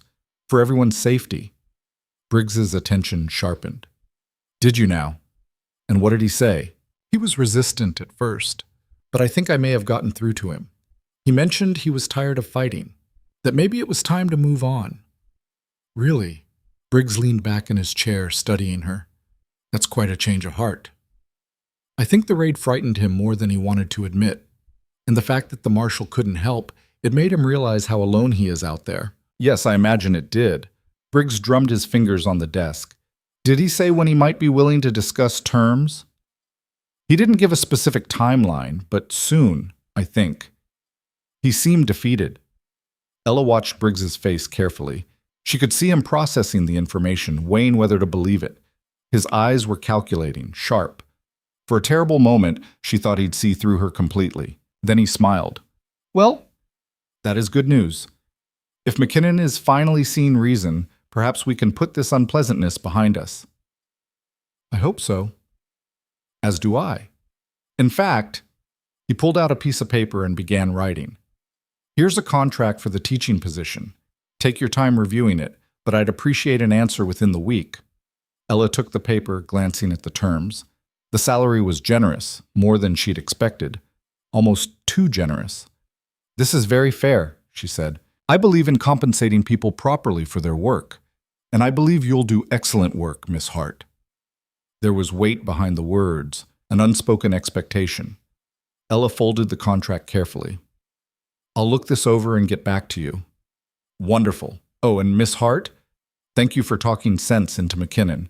It's refreshing to meet someone who understands that cooperation benefits everyone. Ella managed a smile and left before her mask could slip. She walked quickly back to the boarding house, her heart racing. It had worked. He'd believed her, or at least he wanted to believe her badly enough not to question too closely. She found Cole waiting in the alley behind the building. He stepped out of the shadows as she approached. Well, he asked. He bought it. Started talking about how things will settle down once obstacles are removed. I think he'll send men soon. How soon? A day or two, maybe? He's eager. Cole nodded, his jaw tight. Then we don't have much time. I'm heading back to the ranch now to finish preparations. Sam and the others will come out tomorrow night, take up positions before dawn. What do you need me to do? Stay in town. Act normal. If anything changes, if you hear anything, send word through Sam. That's it? I just wait? You've done enough, Ella. More than enough. The rest is up to us. She wanted to argue, to insist on being there, but she knew he was right. Her part was played. Showing up at the ranch now would only raise suspicions. Be careful, she said. Always am. That's a lie. Cole's mouth twitched. Yeah, it is. He hesitated, then reached out and squeezed her hand briefly. His palm was rough, calloused. If this goes bad, if things don't work out, I want you to know I appreciate what you did, all of it. Don't talk like that. Just being realistic. Well, stop it. You're going to be fine. He didn't argue, just nodded and disappeared back into the shadows. Ella stood in the alley for a long moment, her hand still warm from his touch. The next day and a half were torture. Ella taught, ate, slept, all while her mind churned with worst-case scenarios. She kept expecting news, kept watching for riders or smoke on the horizon. But the town stayed quiet, almost unnaturally so. Sam was tense too. She saw him cleaning his shotgun 3 times in one afternoon, checking and rechecking the ammunition. Other townspeople who knew what was happening moved with the same nervous energy. Sarah brought her children to school but lingered too long at drop-off, her eyes worried. Tom closed his shop early and headed east toward the ranch. On the second evening, just as the sun was setting, a rider came tearing into town. It was one of Cole's men, the younger one who'd been injured in the raid. His arm was still bandaged, but he rode hard, his face flushed. He went straight to the saloon. Ella saw him from her window and ran downstairs, reaching Sam's place just as the young man was gasping out his message. They're coming, 20 men, maybe more. Saw them gathering 2 miles south. Sam swore. When? Maybe an hour, maybe less. Is Cole ready? As ready as we can be. But 20 men, that's more than we expected. Sam grabbed his shotgun and a box of shells. Then we better get moving. I'm coming, Ella said. The hell you are. I can shoot. Can you? Sam looked skeptical. My father taught me. I'm not expert, but I won't shoot my own foot off. Sam hesitated, then cursed again. Fine, but you stay in the house, you hear me? No heroics. They took 3 horses, Sam's, the messenger's, and 1 borrowed from the stable. Ella rode poorly, bouncing in the saddle, but she held on. The ride to the ranch seemed to take forever and no time at all. By the time they arrived, full dark had fallen. The ranch looked empty, abandoned. The barn was still a burned-out shell. The house showed damage from the previous raid, but Ella knew there were men positioned all around, in the house, behind the ruined barn walls, in the small shed to the east, waiting. Cole met them at the door. He looked surprised to see Ella, then resigned. You shouldn't be here. Too late now. He didn't waste time arguing. Sam, you take the northwest window upstairs. You, he said to the messenger, help John behind the barn. Ella? He pulled her inside. You stay in the back room. There's a rifle there, already loaded. If anyone gets into the house who isn't us, you shoot. Understand? Yes. And Ella, if this goes completely to hell, you run. Out the back, into the trees. Don't stop until you hit the creek, then follow it north to the old trapper's cabin. You can hide there. I'm not leaving you. You will if I tell you to. His voice was hard, no room for argument. Promise me. Ella swallowed. I promise. He nodded and led her to a small room at the back of the house. True to his word, a rifle leaned against the wall. He checked it quickly, then handed it to her. You know how to use this? Point and pull the trigger, right? More or less. He showed her how to aim, how to work the lever action. His hands were steady, patient. You'll be fine. Just remember, wait until they're close. Don't waste shots. Then he was gone, moving to his own position. Ella sat on the floor in the dark room, the rifle across her lap, and listened to the silence. It stretched. Minutes felt like hours. Her hands started to cramp from holding the gun too tight. She forced herself to relax, to breathe. Then in the distance, she heard it. Hoofbeats, many of them. The sound grew louder, closer. Ella's heart hammered against her ribs. Through a crack in the door, she could see Sam upstairs, crouched by the window. His face was set, calm. The hoofbeats stopped, replaced by voices. Men shouting to each other, confident and careless. See?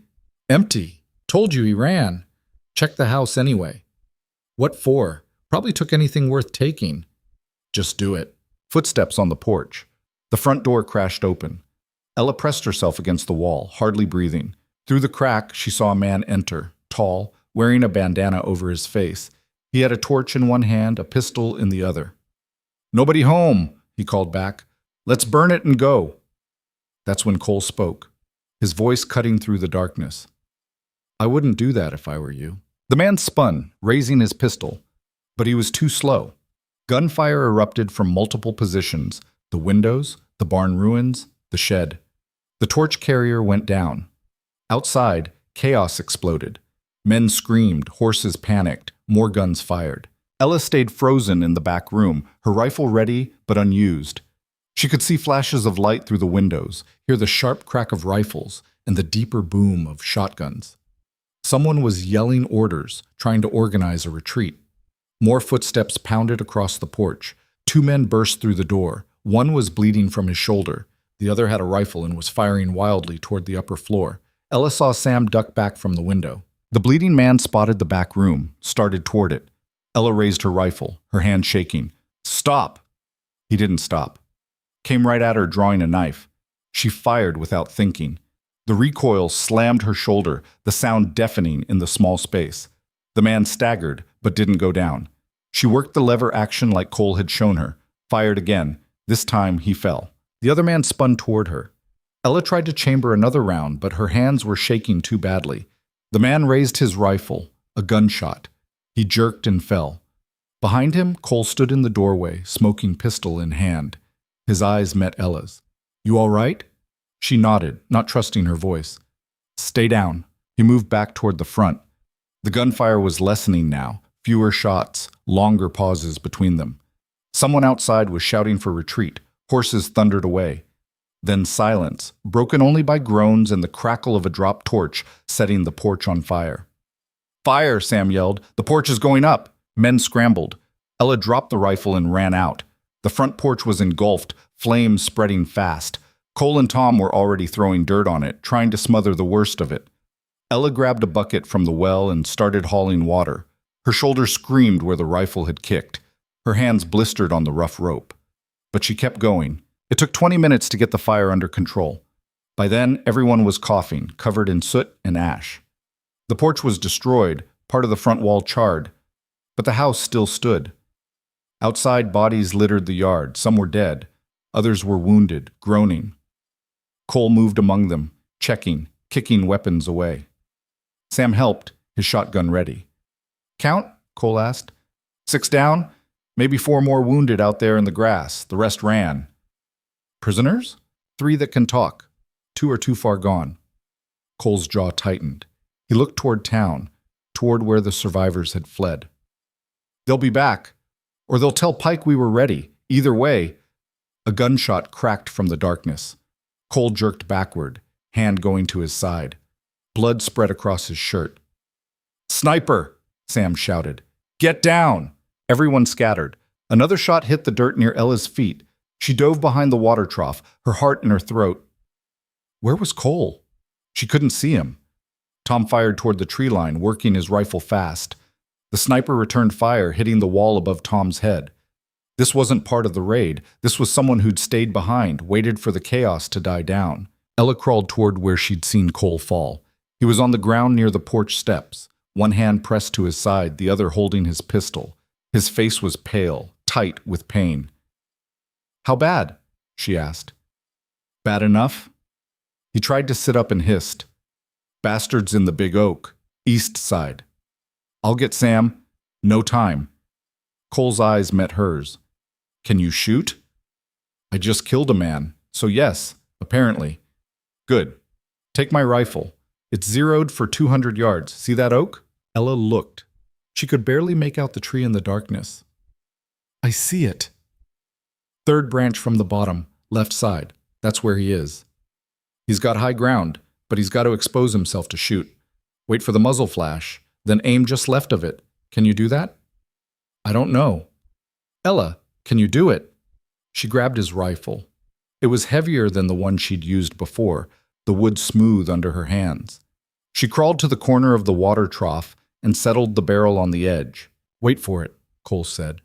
His voice was getting weaker. "Don't rush." Ella waited. Her heart pounded. Her hands shook. "Come on, show yourself. Flash!" The sniper fired at Sam. Ella swung the rifle left of the flash and pulled the trigger. The recoil bruised her shoulder again. She worked the action and fired twice more, bracketing the position. A cry. Something heavy fell from the tree, crashing through branches. Then silence. "Got him!" Tom called from across the yard. Ella dropped the rifle and scrambled to Cole. He was slumped against the steps now, his breathing shallow. Sam reached them a moment later. "How bad?" Sam asked. Cole tried to answer but couldn't. Sam pulled his hand away from the wound and swore. "We need to get him inside, get that bleeding stopped." Between them, they half-carried Cole into the house. Sarah appeared from somewhere, already tearing cloth into bandages. She'd brought her medical kit, the one she used when her boys got hurt on the farm. "On the table," she ordered. Gently. They laid Cole down. He was barely conscious now, his skin gray. Sarah cut away his shirt and examined the wound. Ella forced herself to look. It was high on his left side, bleeding steadily. Sarah pressed a wad of cloth against it. "Bullet's still in there," she said. "We need a doctor." "Closest one is in Dawson," Sam said. "That's half a day's ride. Then someone better ride fast." Tom volunteered and left at a gallop. The rest of them worked to keep Cole alive. Sarah knew more than Ella expected, how to pack a wound, how to watch for signs of shock, how to keep someone breathing when they wanted to give up. They worked through the night, taking turns keeping pressure on the wound, forcing water between Cole's lips, talking to him even when he didn't respond. Ella stayed by his head, holding his hand. It was cold, clammy. She talked about nothing, about her students, about the weather, about how angry she was that he'd gotten shot. Anything to fill the silence. "You're not allowed to die," she told him at one point. "You hear me? We went through too much trouble setting this up. You don't get to quit now." His fingers twitched in hers. She took it as agreement. Dawn came slowly, gray and cold. The bodies outside needed dealing with. Sam and John went out to check them, identify who could be saved and who was already gone. They found Sheriff Pike among the dead. "Must have been part of the raid," Sam said when he came back inside. "Took a bullet to the chest." Ella felt nothing. She should have felt something. Shock, horror, satisfaction. But there was just numbness. One more piece removed from the board. The doctor arrived mid-morning, writing hard. He was an older man with steady hands and a no-nonsense attitude. He examined Cole, asked sharp questions, then started working. Sarah helped, passing instruments and holding Cole down when the doctor had to probe for the bullet. Ella couldn't watch. She went outside and sat on what remained of the porch. The yard looked like a battlefield. Scorch marks, bloodstains, abandoned weapons. 3 prisoners sat under guard, hands tied. They looked young, scared. Not the hardened criminals she'd imagined. Tom came and sat beside her. "You did good last night." "I killed 2 people." "You saved a lot more." "Does that make it even?" Tom didn't answer. They sat in silence, watching the sun climb higher. The doctor emerged an hour later, wiping his hands on a rag. "Got the bullet. He's stable, but it's going to be touch and go for the next few days. Wounds clean, but infection's always a risk." "Can he be moved?" Sam asked. "Not for at least a week, maybe 2. "Then we stay here. Guard him until he can ride." The doctor nodded. "I'll check back in 3 days.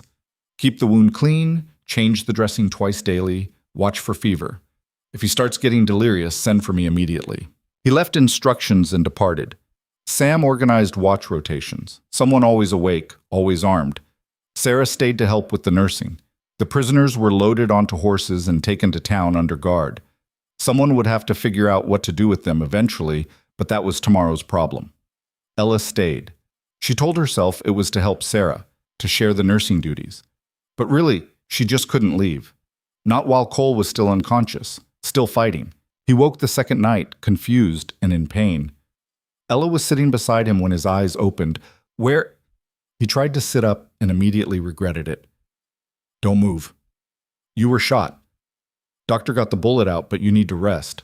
Cole's eyes focused on her. "The raid? We won. Pike's dead. Half his men are dead or captured. The rest ran. Casualties on our side? A few injuries, nothing serious. You got the worst of it." He relaxed slightly. "Briggs? Wasn't there. Sent his men to do the work, like always. Smart. Not smart enough. We have witnesses now. 3 prisoners willing to talk if it means avoiding the noose." Cole closed his eyes. "Good. Get some rest. We'll figure out the rest later." "Ella?" "Yes?" "Thank you. For the shot. The sniper. You're welcome. Now sleep." He did, his breathing evening out. Ella sat watching him, her mind finally quiet. They'd won. Not cleanly, not without cost. But they'd won. And somehow, against all odds, they were both still alive. The week after the raid felt like living in a held breath. Cole improved slowly, each day bringing a little more color to his face, a little more strength to his movements. But infection was still a threat, and the doctor's warnings hung over them all like a storm cloud that wouldn't break. Ella stayed at the ranch, helping Sarah with the nursing and the cooking. She sent word to town that she was ill, unable to teach, and asked Mrs. Jensen to watch the children for a few days. It was a thin excuse, but no one questioned it. The whole town knew something had happened out at the McKinnon place, even if the details were fuzzy. On the 3rd morning, Cole was awake and arguing. "I need to get up," he said, trying to push himself into a sitting position. Sarah pressed him back down with one firm hand. "You need to stay put before you tear those stitches and bleed all over my clean bandages." "I've been lying here for 3 days. 2.5, and you were shot, in case you forgot." "I didn't forget. I can feel it every time I breathe." "Then maybe that's your body telling you to rest." Cole glared at her, but he stayed down. Ella hid a smile. Sarah Hartwell was half his size, but twice as stubborn, and she wasn't about to let a grown man act like a fool just because he was bored. Later that afternoon, when Sarah had gone to check on the prisoners being held in the barn, Ella brought Cole some broth. He eyed it suspiciously. "What is that?" "Food. It looks like dishwater." "It's broth. The doctor said light foods until your stomach settles." "My stomach's fine." "Your stomach took a bullet 2 inches from it. Drink the broth." Cole grumbled, but took the cup. He sipped it slowly, making a face. "Tastes like dishwater, too." "You're welcome." They sat in silence for a moment. Outside, Ella could hear Sam and Tom working on the porch repairs, their hammers ringing in steady rhythm. The burned section had been torn out completely. They were rebuilding from scratch. "What's happening in town?" Cole asked finally. "Briggs has gone quiet. After Pike's body turned up, he locked himself in his house, won't see anyone. He knows we have witnesses." "He knows. And he knows those witnesses are talking. Sam's been taking statements, writing everything down. Names, dates, who ordered what. It's damning." Cole set down the cup. "Damning's not the same as prosecutable. Briggs is smart. He'll have kept himself insulated, made sure nothing traces back to him directly. Maybe. But even if we can't prove he ordered the raids, we can prove Pike did. And Pike worked for him. That's enough to destroy his reputation, even if it doesn't put him in prison. Reputation's all he's got. Without that, he's just another merchant in a dying town." Ella studied his face. "You sound almost sorry for him." "I'm not. But I understand him. He built something here, same as I'm trying to do. Difference is, he built it on other people's backs. That kind of foundation always crumbles eventually." It was the most philosophical she'd heard him get. Ella wanted to push further, ask more, but Cole's eyes were already drifting closed. The broth sat half-finished on the bedside table. She pulled the blanket up over his shoulders and left him to sleep. The real reckoning came 4 days later, when Cole was finally strong enough to sit up without turning gray. Sam rode out with news that the territorial judge was coming to Dusty Ford. Word of Pike's death and the raid had reached the capital, and the governor wanted answers. The trial would be held in 10 days. "Trial of who?" Cole asked. "Everyone involved. The prisoners we took, Briggs, anyone else we can tie to this mess." Sam's expression was grim. "But that includes you." Cole nodded slowly. "I figured. The judge is going to want to know why 20 men showed up at your ranch looking for a fight. That means your past comes out, all of it." "I know." Ella, standing in the doorway, felt her stomach twist. "Can't we just say it was about the land? That Briggs wanted Cole gone?" "We can say that," Sam replied. "And it's true. But the judge will dig deeper. He'll want to know why Briggs was so determined, why Cole wouldn't sell. And once he starts asking questions," he shrugged. "Kansas isn't that far away. Someone will recognize the name." Cole was quiet for a long moment. Then he looked at Ella. "You should distance yourself from this. From me. Before it all comes out." "No." "Ella, I said no. Whatever happened in Kansas, whatever you did before you came here, it doesn't change what happened last week. You were defending your home. We all were. The law might not see it that way." "Then the law's wrong." Sam coughed, breaking the tension. "For what it's worth, I agree with her. But you should both know what you're walking into. This isn't going to be clean." He left shortly after, heading back to town to help prepare for the judge's arrival. Ella stayed with Cole, helping him walk around the room for the first time since the shooting. He was weak, shaky, but determined. By the end of the day, he could make it from the bed to the chair without assistance. Progress. Small, hard-won, but real. The night before the trial, Ella couldn't sleep. She sat on the repaired porch, wrapped in a blanket, watching the stars. The night was clear and cold, the kind of cold that made everything feel sharp and immediate. Cole found her there an hour before dawn. He moved slowly, one hand pressed to his side, but he was walking on his own now. "You should be resting," Ella said. "So should you." He sat beside her, lowering himself carefully. They sat in silence for a while, listening to the wind move through the grass. "I've been thinking about what happens after," Cole said finally. "After the trial?" "After everything. If I'm not in prison or dead." He smiled slightly. "Big if, I know, but assuming." "What about it?" "I'm tired of running. Tired of looking over my shoulder. Even if I win this trial, even if Briggs goes down and my name stays clean, there's still Kansas, still the bounty, still people who want me dead." Ella's throat tightened. "So what are you saying?" "I'm saying maybe it's time to stop running, face what I did, make peace with it, even if that means going back." "Going back to Kansas? That's suicide." "Maybe. Or maybe it's the only way forward." Cole turned to look at her. "I can't build anything real here. Can't have a life. If I'm always waiting for the past to catch up. So I either run forever or I turn around and deal with it. There has to be another option. If there is, I haven't found it." Ella wanted to argue, to tell him he was wrong, that there was always another way. But she knew better. She'd tried running from her own past, and it had followed her here anyway.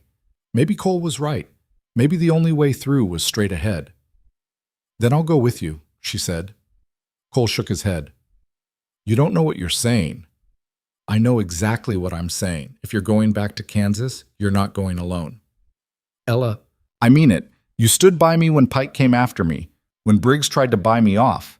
You didn't have to, but you did. So don't ask me to abandon you now."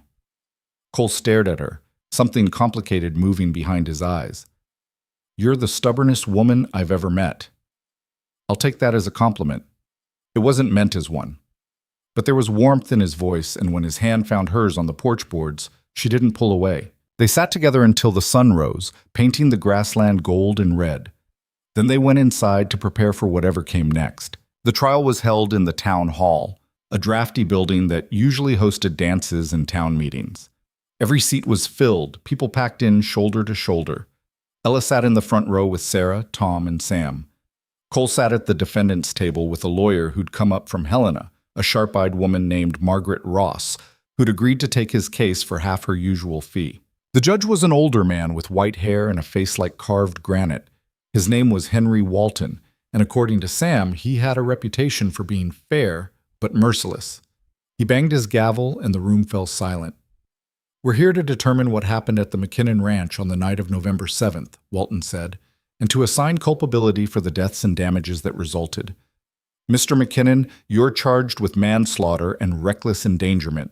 How do you plead?" "Not guilty, Your Honor." "Very well.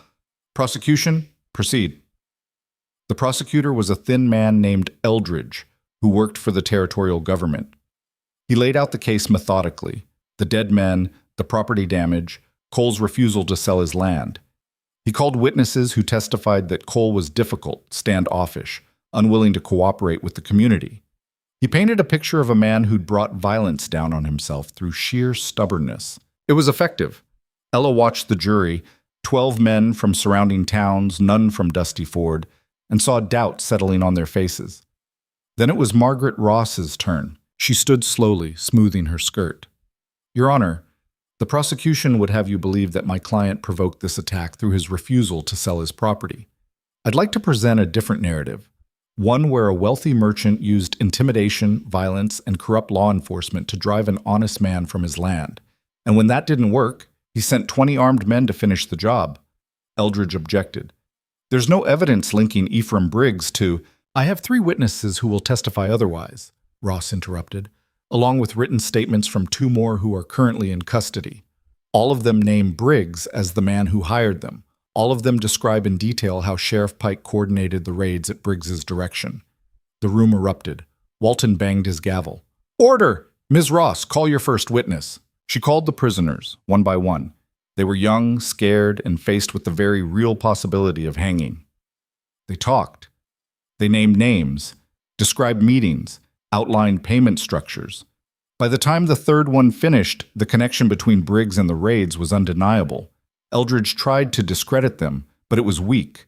The details were too specific, too consistent. Then Ross called Sam, who testified about the confrontation in town, about Briggs's threats, about Pike's refusal to investigate the first raid.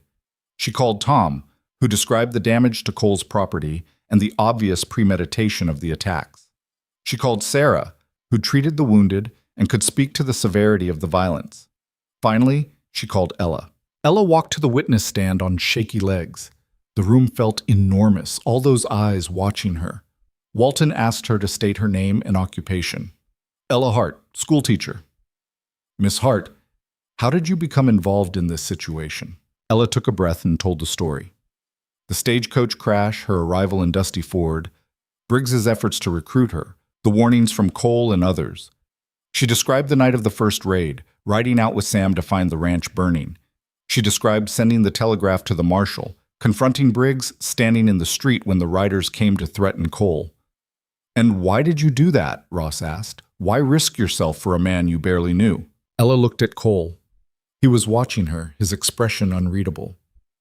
Because it was the right thing to do, she said simply. Because someone had to stand up. Because if we don't protect each other, if we don't fight for what's right even when it's hard, then what's the point of any of this? What's the point of building towns and schools and lives if we're going to let bullies and cowards tear them down? The room was silent. Ross smiled slightly. No further questions. Eldridge stood for cross-examination. Miss Hart, you've painted a very sympathetic picture of Mr. McKinnon. But isn't it true that you don't actually know much about his past? About who he was before he came to Dusty Ford? I know who he is now. But you don't know about Kansas, do you? About the criminal organization he was part of? The people he hurt? Margaret Ross shot to her feet. Objection! Mr. McKinnon is not on trial for his past actions in Kansas. Those matters were resolved through testimony and immunity agreements years ago. Walton frowned. Where's this going, Mr. Eldridge? Your Honor, I'm establishing that the witness's judgment may be compromised by incomplete information. I'll allow it, but tread carefully. Eldridge turned back to Ella. Miss Hart, were you aware that Cole McKinnon, or rather Cole Brennan, his real name, worked for one of the most violent criminal enterprises in Kansas? That he participated in theft, extortion, and worse? Ella's heart pounded. I knew he had a past. He told me himself. Did he tell you that 3 men died during operations he helped coordinate? He told me he did things he wasn't proud of. That he testified against his former boss and got immunity in exchange. That he's been trying to build a new life ever since. And you believe him? I do. Why? Ella looked at Eldridge directly. Because I've seen what kind of man he is when everything's on the line. I've seen him protect his people, even when it cost him everything. I've seen him choose the hard right over the easy wrong. Whatever he did in Kansas, and I'm not saying it was right, he's not that man anymore. People change. They grow. They deserve second chances. Eldridge smiled thinly. Very noble, Miss Hart, but second chances don't erase first mistakes. No, they don't. But they give us the opportunity to make better ones. She was dismissed. As she walked back to her seat, she caught Cole's eye. He mouthed 2 words. Thank you. The trial continued for 2 more days. Briggs was called to the stand and he denied everything, claimed the prisoners were lying to save themselves, said Pike had been acting independently, pursuing some personal vendetta. It was polished, convincing, backed by expensive lawyers, but the evidence was too strong, the testimonies too detailed. And when Margaret Ross produced bank records showing payments from Briggs's accounts to several of the dead raiders, records that Sam had quietly obtained from a clerk who owed him a favor, the case collapsed. The jury deliberated for 6 hours. When they returned, the foreman stood and read the verdict. On the charge of manslaughter, we find the defendant, Cole McKinnon, not guilty. Relief flooded through Ella so strongly she almost couldn't breathe. Cole's shoulders dropped, tension bleeding out of him. On the charges against Ephraim Briggs, conspiracy to commit assault, conspiracy to commit arson, accessory to murder, we find the defendant guilty on all counts. The room erupted again. Briggs's face went white. His lawyers immediately began calling for appeals, for mistrials, for anything that might save him. But Walton was unmoved. Mr. Briggs, you are remanded to territorial custody pending sentencing. Sheriff, he paused, remembering Pike was dead. Marshal Garrett, please take the prisoner. Garrett, who'd returned for the trial, stepped forward with 2 deputies. They led Briggs out in chains. He didn't look at anyone, his eyes fixed straight ahead. Outside the courthouse, a crowd had gathered. Some cheered. Others stood silent, processing what this meant. Briggs had been the most powerful man in Dusty Ford for years. His fall left a vacuum that would take time to fill. Cole emerged with Margaret Ross shaking her hand gratefully. She smiled and said something Ella couldn't hear, then departed. Cole looked around, spotted Ella, and walked over. We won, he said. We did. I'm not sure I believe it yet. Me neither. Sam appeared with a bottle of whiskey he'd liberated from the saloon. Celebrating's happening whether you two are ready or not. Come on. They ended up back at the saloon. The whole town, it seemed, packed inside. People wanted to buy cold drinks, shake his hand, apologize for doubting him. He handled it with awkward grace, clearly uncomfortable with the attention, but grateful for the support. Ella found Sarah near the bar. The other woman was smiling, genuine happiness on her tired face. Your husband's here, Ella noticed. John Hartwell stood nearby, talking to Tom. He quit Briggs' lumber mill 3 days ago, Sarah said. Told them to find someone else to exploit. We'll figure out the money somehow, but at least he can sleep at night now. I'm glad. Me too. Sarah clinked her glass against Ella's. To standing up, even when it's terrifying. To standing up, Ella echoed. The celebration went late into the night. Eventually, Ella slipped outside for some air. The street was quiet. The noise from the saloon muffled behind closed doors. She sat on the bench outside and tipped her head back, looking at the stars. Cole found her there 10 minutes later. He sat beside her, moving more easily now. The stitches were healing well. You all right? He asked. Just thinking. About? About what comes next. Briggs is gone, Pike is dead, the town's safe. But you said you were planning to go back to Kansas. Is that still— No, Cole interrupted. I was wrong about that. Ella looked at him, surprised. What changed? You did. What you said at the trial, about second chances, about choosing to be better. I realized I've been so focused on my past that I forgot I could actually have a future. Here, if I want it. Do you want it? Cole turned to face her fully. I want to rebuild the ranch, make it something real. Maybe expand, hire more hands, actually be part of this community instead of hiding from it. That sounds good. And I want— He stopped, seeming to struggle with the words. I want you to be part of it, if you're willing. Ella's heart did something complicated. In what capacity? Whatever capacity you want. Friend, partner, more than that if— He shook his head. I'm not good at this. Words aren't my strength, but what I'm trying to say is, I care about you, more than I probably should, and if there's any chance you feel the same— Ella kissed him. It was impulsive, probably improper, definitely not something a schoolteacher should do in the middle of the street. But she didn't care. She'd spent too much of her life being careful, being proper, following rules that only seemed to protect people who didn't need protecting. Cole froze for half a second, then kissed her back. His hand came up to cup her face, gentle despite the calluses. When they finally broke apart, they were both breathing hard. So, Cole said, I'm going to take that as a yes. Ella laughed. You idiot. Yes. They sat together on the bench, her head on his shoulder, his arm around her waist. The night was cold, but neither of them moved to go inside. What about the school? Cole asked. You're still teaching, right? Of course. Though I might need to hire an assistant. The town's growing, and one teacher won't be enough for long. And Briggs's offer? The new building? I'll build it myself. Well, with help. Sam's handy with a hammer, and Tom can do the metalwork. It won't be as fancy as what Briggs promised, but it'll be ours. No strings attached. Cole smiled. I like that plan. Good, because you're helping with the construction.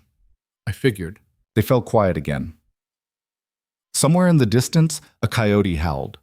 The wind carried the smell of grass and distant rain. Ella closed her eyes and just breathed, letting herself feel safe for the first time in months. The next few weeks transformed the town. Briggs's properties were seized and sold, the money distributed to people he'd cheated over the years. A new sheriff was appointed, a fair-minded man from Great Falls who'd served in the army and didn't owe anyone favors.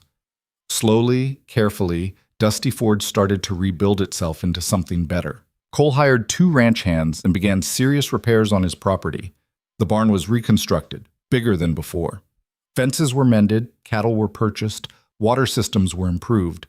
It was hard work, the kind that left everyone exhausted and sore, but there was satisfaction in it. Purpose. Ella threw herself into the school project. She organized fundraisers, collected donations, and personally supervised the construction. The building went up slowly, just one large room at first, with plans to add another later. But it had real desks, real books, and windows that let in light. When it opened in early spring, twice as many children showed up as the old schoolhouse had held. She hired Lynn's older brother as her assistant. He was patient with the younger students and had a gift for mathematics. Together, they created something that felt less like an institution and more like a community. Cole and Ella saw each other often, though they were careful to maintain some propriety. This was still a small town, and reputations mattered. But on Sundays, Cole would ride into town and they'd walk together, talking about everything and nothing. Sometimes Sam or Sarah would join them. Sometimes they'd be alone. One Sunday in March, they rode out to the creek where Cole had told Ella to hide if things went wrong during the raid. It was a beautiful spot, sheltered by cottonwood trees, with clear water running over smooth stones. They sat on the bank, their horses grazing nearby. Cole had brought a basket of food, bread, cheese, apples. They ate in comfortable silence, listening to the water. "I've been thinking about Kansas," Cole said eventually. Ella's stomach tightened. "And?" "I wrote to the prosecutor who handled my case, asked about the bounty, whether it was still active. Got a response last week." "What did he say?" "Said the man who put it out died 2 years ago. Pneumonia. His organization fell apart without him. The bounty's gone." Relief washed through Ella. "So you're free." "Looks like it. For real this time." Cole smiled, but there was something sad in it. "I spent 5 years running from something that doesn't exist anymore. 5 years looking over my shoulder, afraid to put down roots. All that time wasted." "Not wasted," Ella said firmly. "It brought you here. To this place, these people, to—" She stopped, suddenly shy. "To you," Cole finished. "Yeah, I suppose it did." He reached into his pocket and pulled out a small box. Ella's breath caught. "I'm not good at speeches," Cole said, "and I can't promise you an easy life. The ranch is hard work. The winters are brutal, and I'm still figuring out how to be part of a community after years of hiding. But I can promise you honesty, loyalty, a partner who'll stand beside you no matter what comes." He opened the box. Inside was a simple silver band with a small stone. Not a diamond, but something that caught the light and held it. "Ella Hart, will you marry me?" Ella looked at the ring, at Cole's face, at the creek flowing past them toward some distant destination. She thought about the stagecoach crash, the warnings, the raids, the moments of terror and the moments of unexpected grace, the way this man had saved her without knowing it, and the way she'd saved him right back. "Yes," she said. "Yes, I will."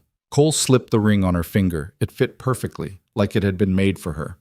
They kissed there by the creek, sealing a promise that had nothing to do with perfection and everything to do with choosing each other, flaws and all. They were married 6 weeks later in the new schoolhouse because it was the biggest building in town and everyone wanted to come. Sarah stood up with Ella. Sam stood up with Cole. The ceremony was simple, the vows traditional. When it was done, they walked out into a spring afternoon where the whole town waited to celebrate. There was food, so much food. Tables groaned under the weight of bread and meat and pies. Someone brought out a fiddle and people danced in the street, children weaving between adults, laughter echoing off the buildings. It wasn't elegant or refined, but it was real. And it was theirs. As the sun set, Ella and Cole slipped away from the party and rode out to the ranch. The house had been repaired, expanded, made into something that could hold a life. Their life. They stood on the porch, looking out over land that had been bought with fear and blood, but was now, finally, home. "Are you happy?" Cole asked. Ella thought about it, about the long road from Ohio, the secret she'd fled, the woman she'd been, and the woman she'd become. About standing in the street facing armed men, about sending that telegraph, about pulling the trigger when it mattered most, about all the small and large ways she'd chosen courage over comfort. "I am," she said. "Are you?" Cole looked at her, and for the first time since she'd met him, his expression was completely open, unguarded, at peace. "Yeah," he said, "I really am." They went inside together, closing the door on the past and everything it had cost them. Tomorrow would bring new challenges.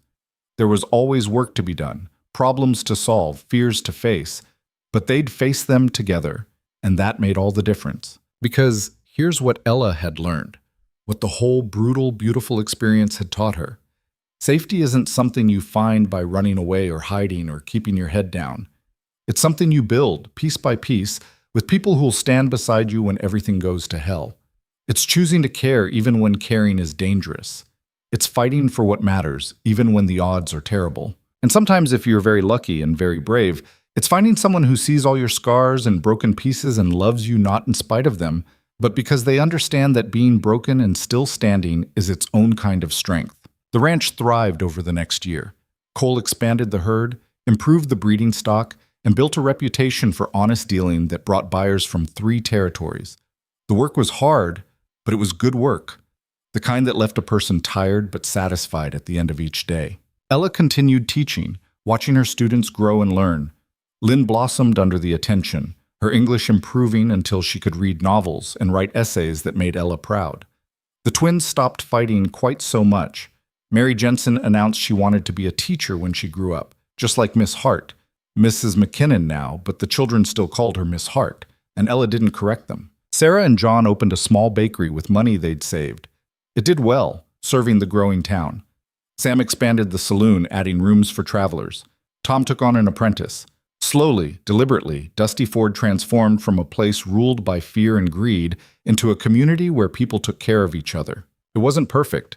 There were still arguments, still problems, still people who put their own interests first.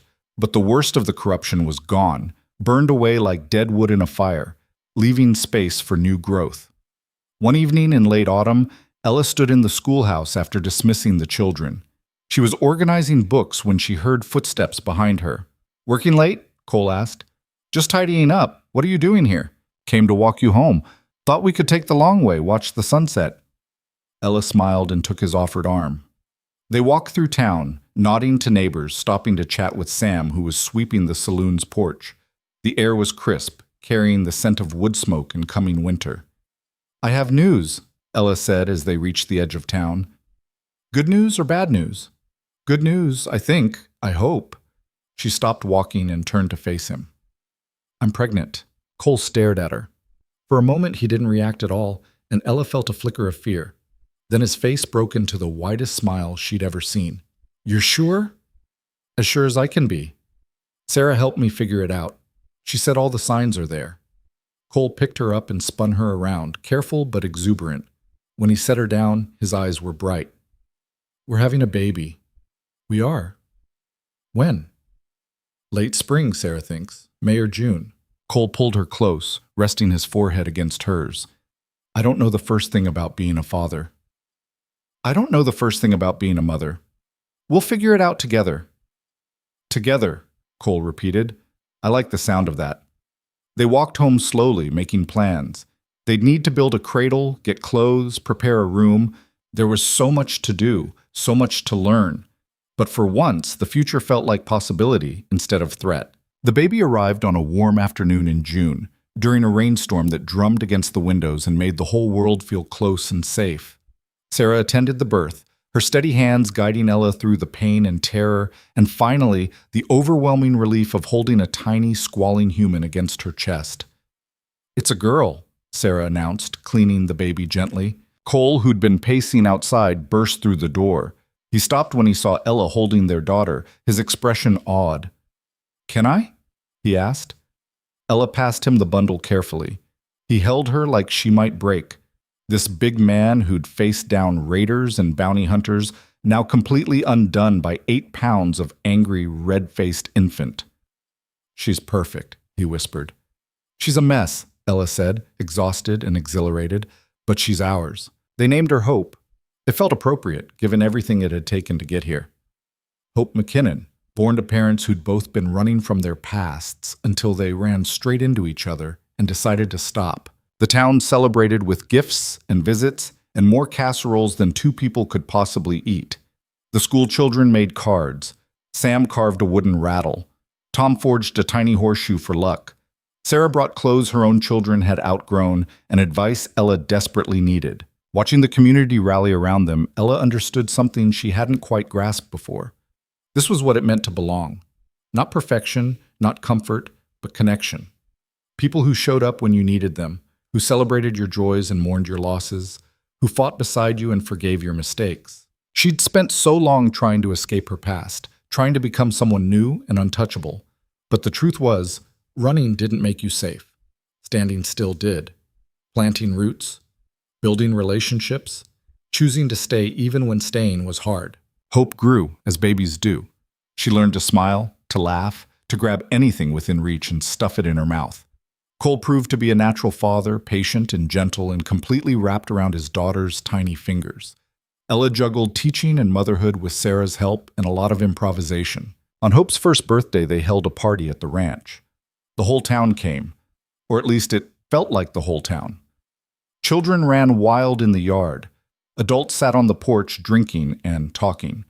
The twins presented Hope with a frog they'd caught, which horrified Ella and delighted Cole.